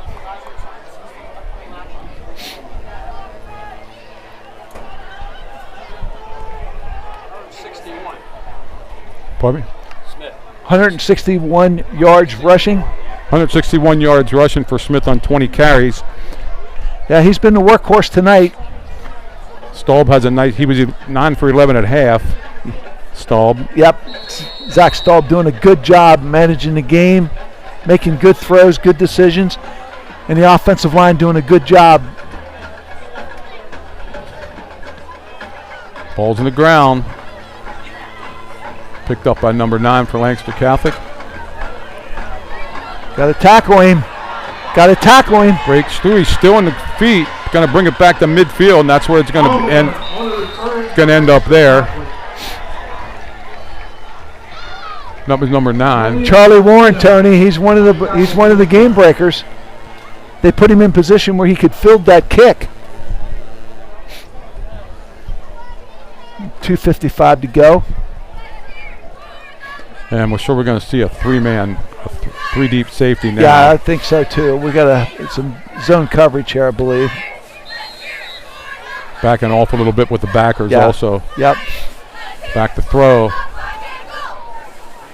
Oh, knuckleball, incomplete. Well, we've got some pressure. It might have been JD. I'm not sure who got pressure. 7 ounce pass is incomplete.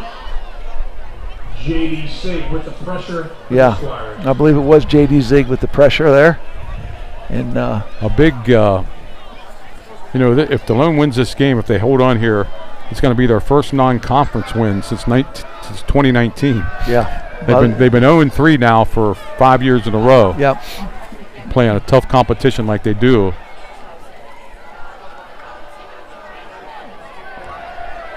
Quarterback's free, and he's going to be knocked out of bounds down around the 35-yard line. Well, we haven't seen a lot of that with David Stefano, number 3, the quarterback, but he looks elusive. Yeah. That's for sure. 2:40 left in the game here, and they're going to mark him way back here. Oh, we got a penalty. Is that what we have?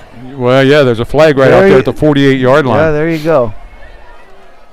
So on second down, we probably have a hold here, my guess would be. Pardon me, I didn't see that flag at the time. I was watching the run. 10-yard penalty. And I believe it was a hold.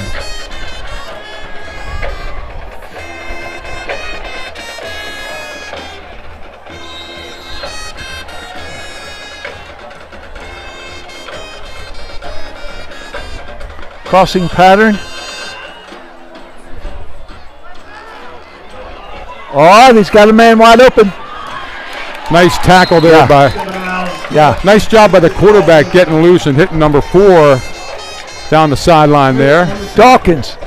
Yeah. We lost Dawkins in coverage. That was a good tackle there. If he doesn't make that tackle, he scores. First down, Lancaster Catholic at the 32-yard line. The clock's running with 2:24.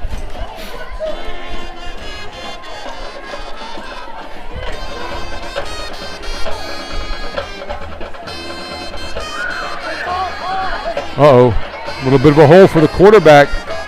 He's going to go out of bounds down around the 20-yard line. Oh, and they're going to keep the clock running. Thought he was out of bounds, but the ref said keep the clock going. Well, they stopped the clock now. Well, for the first down. Yeah. But they'll start it after that, and there it goes. Thought he was out of bounds too, but apparently the initial contact took place inbounds. Yeah, but he didn't go down. Lancaster at the 20-yard line. Ref's behind you. You get. He wasn't going forward when he went out. He wasn't going forward when we went out of bounds. Okay.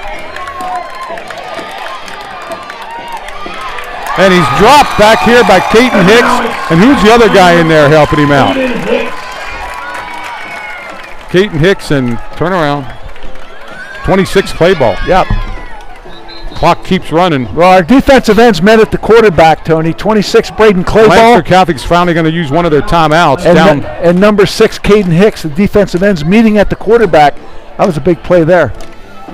Ball back at the 35-yard line with 1:27 left. Delone Catholic up 35-14.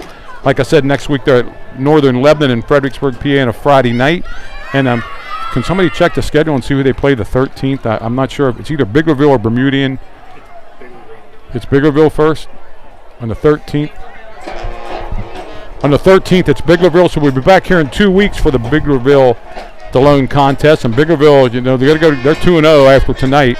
They beat a tough Anvil Keona team last week, and they were all over their team they played tonight. So York Catholic, and this win's going to put Delone firmly in first place in division for the district. Points. Yeah.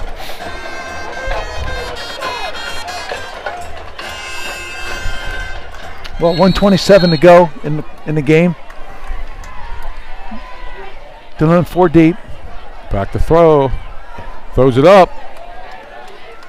Ball's caught down there, I think. It was caught by number 9. Yeah, but the clock's going to keep running because he didn't get a first down. Well, our defender was in good position, but Charlie Warren just outfought him for the ball. Lancaster Catholic uses another timeout, so they're only going to have one left. And made a great catch. With 1:13 left here. But they just isolated one of their best athletes on our defender, threw it up and said, make a play, and he did. He did. He made the play. And the ball is sitting squarely on the 15-yard line here with 1:13 left. We'll try to run down all the scores before we... Coach Staub thought there was a full timeout, okay, and he wanted to talk to his defense. Well, it should have been a full timeout. And he's looking for an explanation from the official. Just call another one.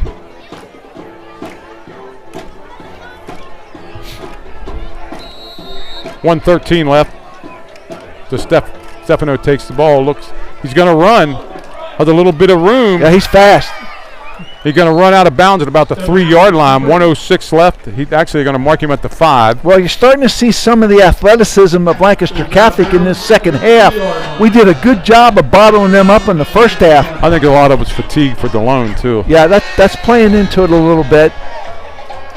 But there were some throws in the first half. If they'd have connected on them, Tony, game would have been a little tighter.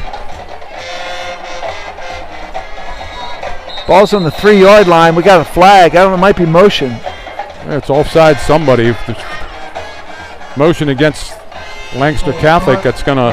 Well, push it back to the 8-yard line. First down and 8. Back up.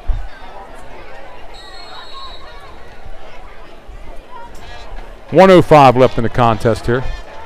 Back to throw. He's looking for... Throws it over the middle. It's caught. Touchdown.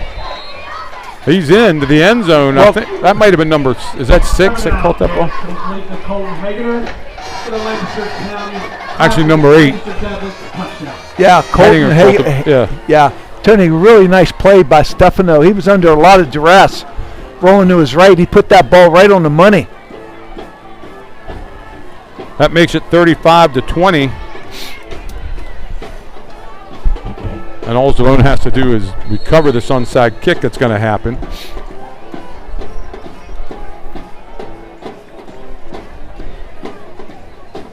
Snap, kicks up. That's good. Yep. 35-21. Yeah, I think it's a... I'm glad there's not another 6 minutes in this game, though, Tony. Yeah. Because I think fatigue is really starting to take effect. Well, we got to cover the onside kick and just run this football out. And you can see with an athlete the pressure. Stefano, their quarterback. Yeah. Their quarterback putting pressure on Delone's defense, and those linemen running all over the field. It's catching up with them right now. That's a tired group of boys down there right now. We'll get a final check of the scores, and if he can give me the stats, I'll run them off before we send it back to Danny at the end of the game. Or Danny, you don't want it at the end of the game, do you?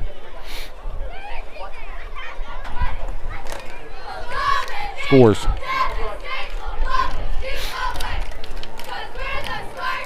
Try to get back here to the scores here if we get them set up, and we'll get the final stats here. Well, for sure we're going to get an onside kick here. 44-0 Susquehannock all over Littlestown. 21-6 Biglerville leading York Catholic. 35-14 Suburban. 21-0 New Oxford already won, and 24-14 Trinity over East Pennsboro. And they're setting it up here on the left hash. And that's not 27 kicking the ball anymore.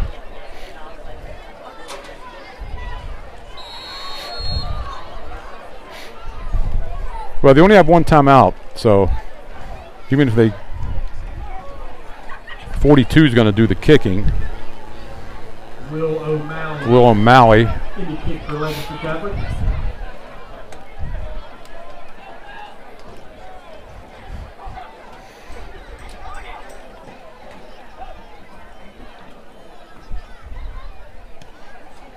A pooch kick. It's loose. It's still loose. I think Delone got on it at the last. Yeah, it was pretty exciting over there. A lot of actions. I like the kick, trying to find an open spot and run to it. Let's see who's got it. No call's been made yet. Southwest, 42-13 over Dover. Southwest, do get a Southwest score now, 42-13 over Dover. Squires recovered the ball with 53 seconds left. Well, we can probably put this one to bed now. Only one timeout for. And did you say 42-13 Southwest to beat Dover? I thought Delone did enough tonight to hold down this offense of Lancaster Catholic, Tony, and in turn put some points on the board early. And going to hang on here for a really nice win.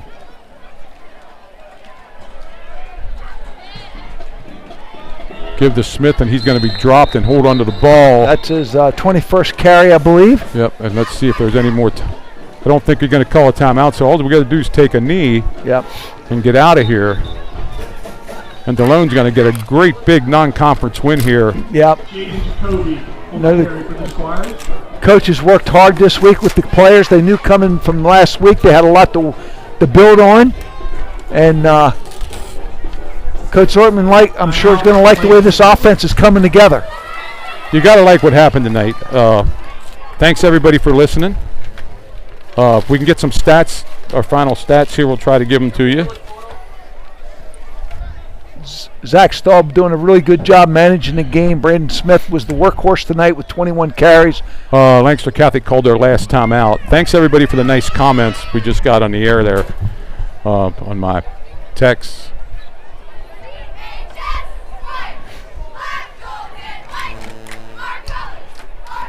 Delone takes a knee here. And Yeah, there's nothing else Lancaster Catholic can do now. And gets a well-earned victory and goes into next week against Northern Lebanon. Northern Lebanon up in Fredericksburg, Pennsylvania. Oh, they put 45 seconds back on the clock. Huh. Delone's going to carry again. Down goes Smith. Now they're inside 40. So I think that's going to do it. I don't think Delone has to snap the ball again.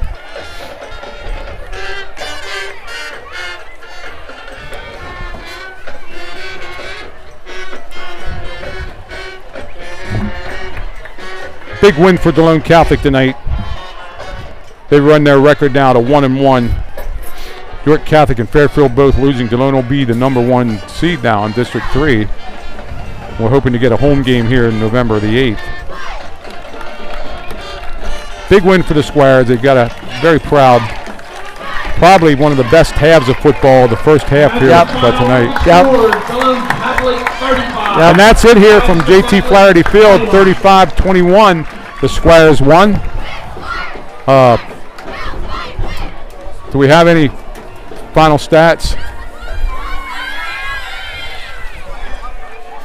No changes in the scores there from before, except we got the Southwest game, 42-13. Let's see now. Staub, 13 for 19, 123 yards, 2 TDs. Smith, how many? He had a TD, and we don't have his yards. Well, we know he had 169 yards at one time. Yeah, he had 21 or 22 carries. Yeah. Good job by the offensive line. Delone doing enough. Jumping on him early, getting up top, and hanging on. You could see the explosiveness of Lancaster Catholic there in the second half. I thought that was an important score for Delone there in the second half to run the score to 35. Right. Nice win for these Squires tonight, and more to build on. And I'm Coach Zortman and his crew to be congratulating getting these kids to 2 play weeks up. from tonight, we'll be back here for the Biglerville-Delone contest, and that's not going to be an easy game either. Biglerville's 2-0 right now. Delone Catholic next week at Northern Lebanon. Good night, everybody. DCBN signing off. Thanks, Mike, and everybody else that helped.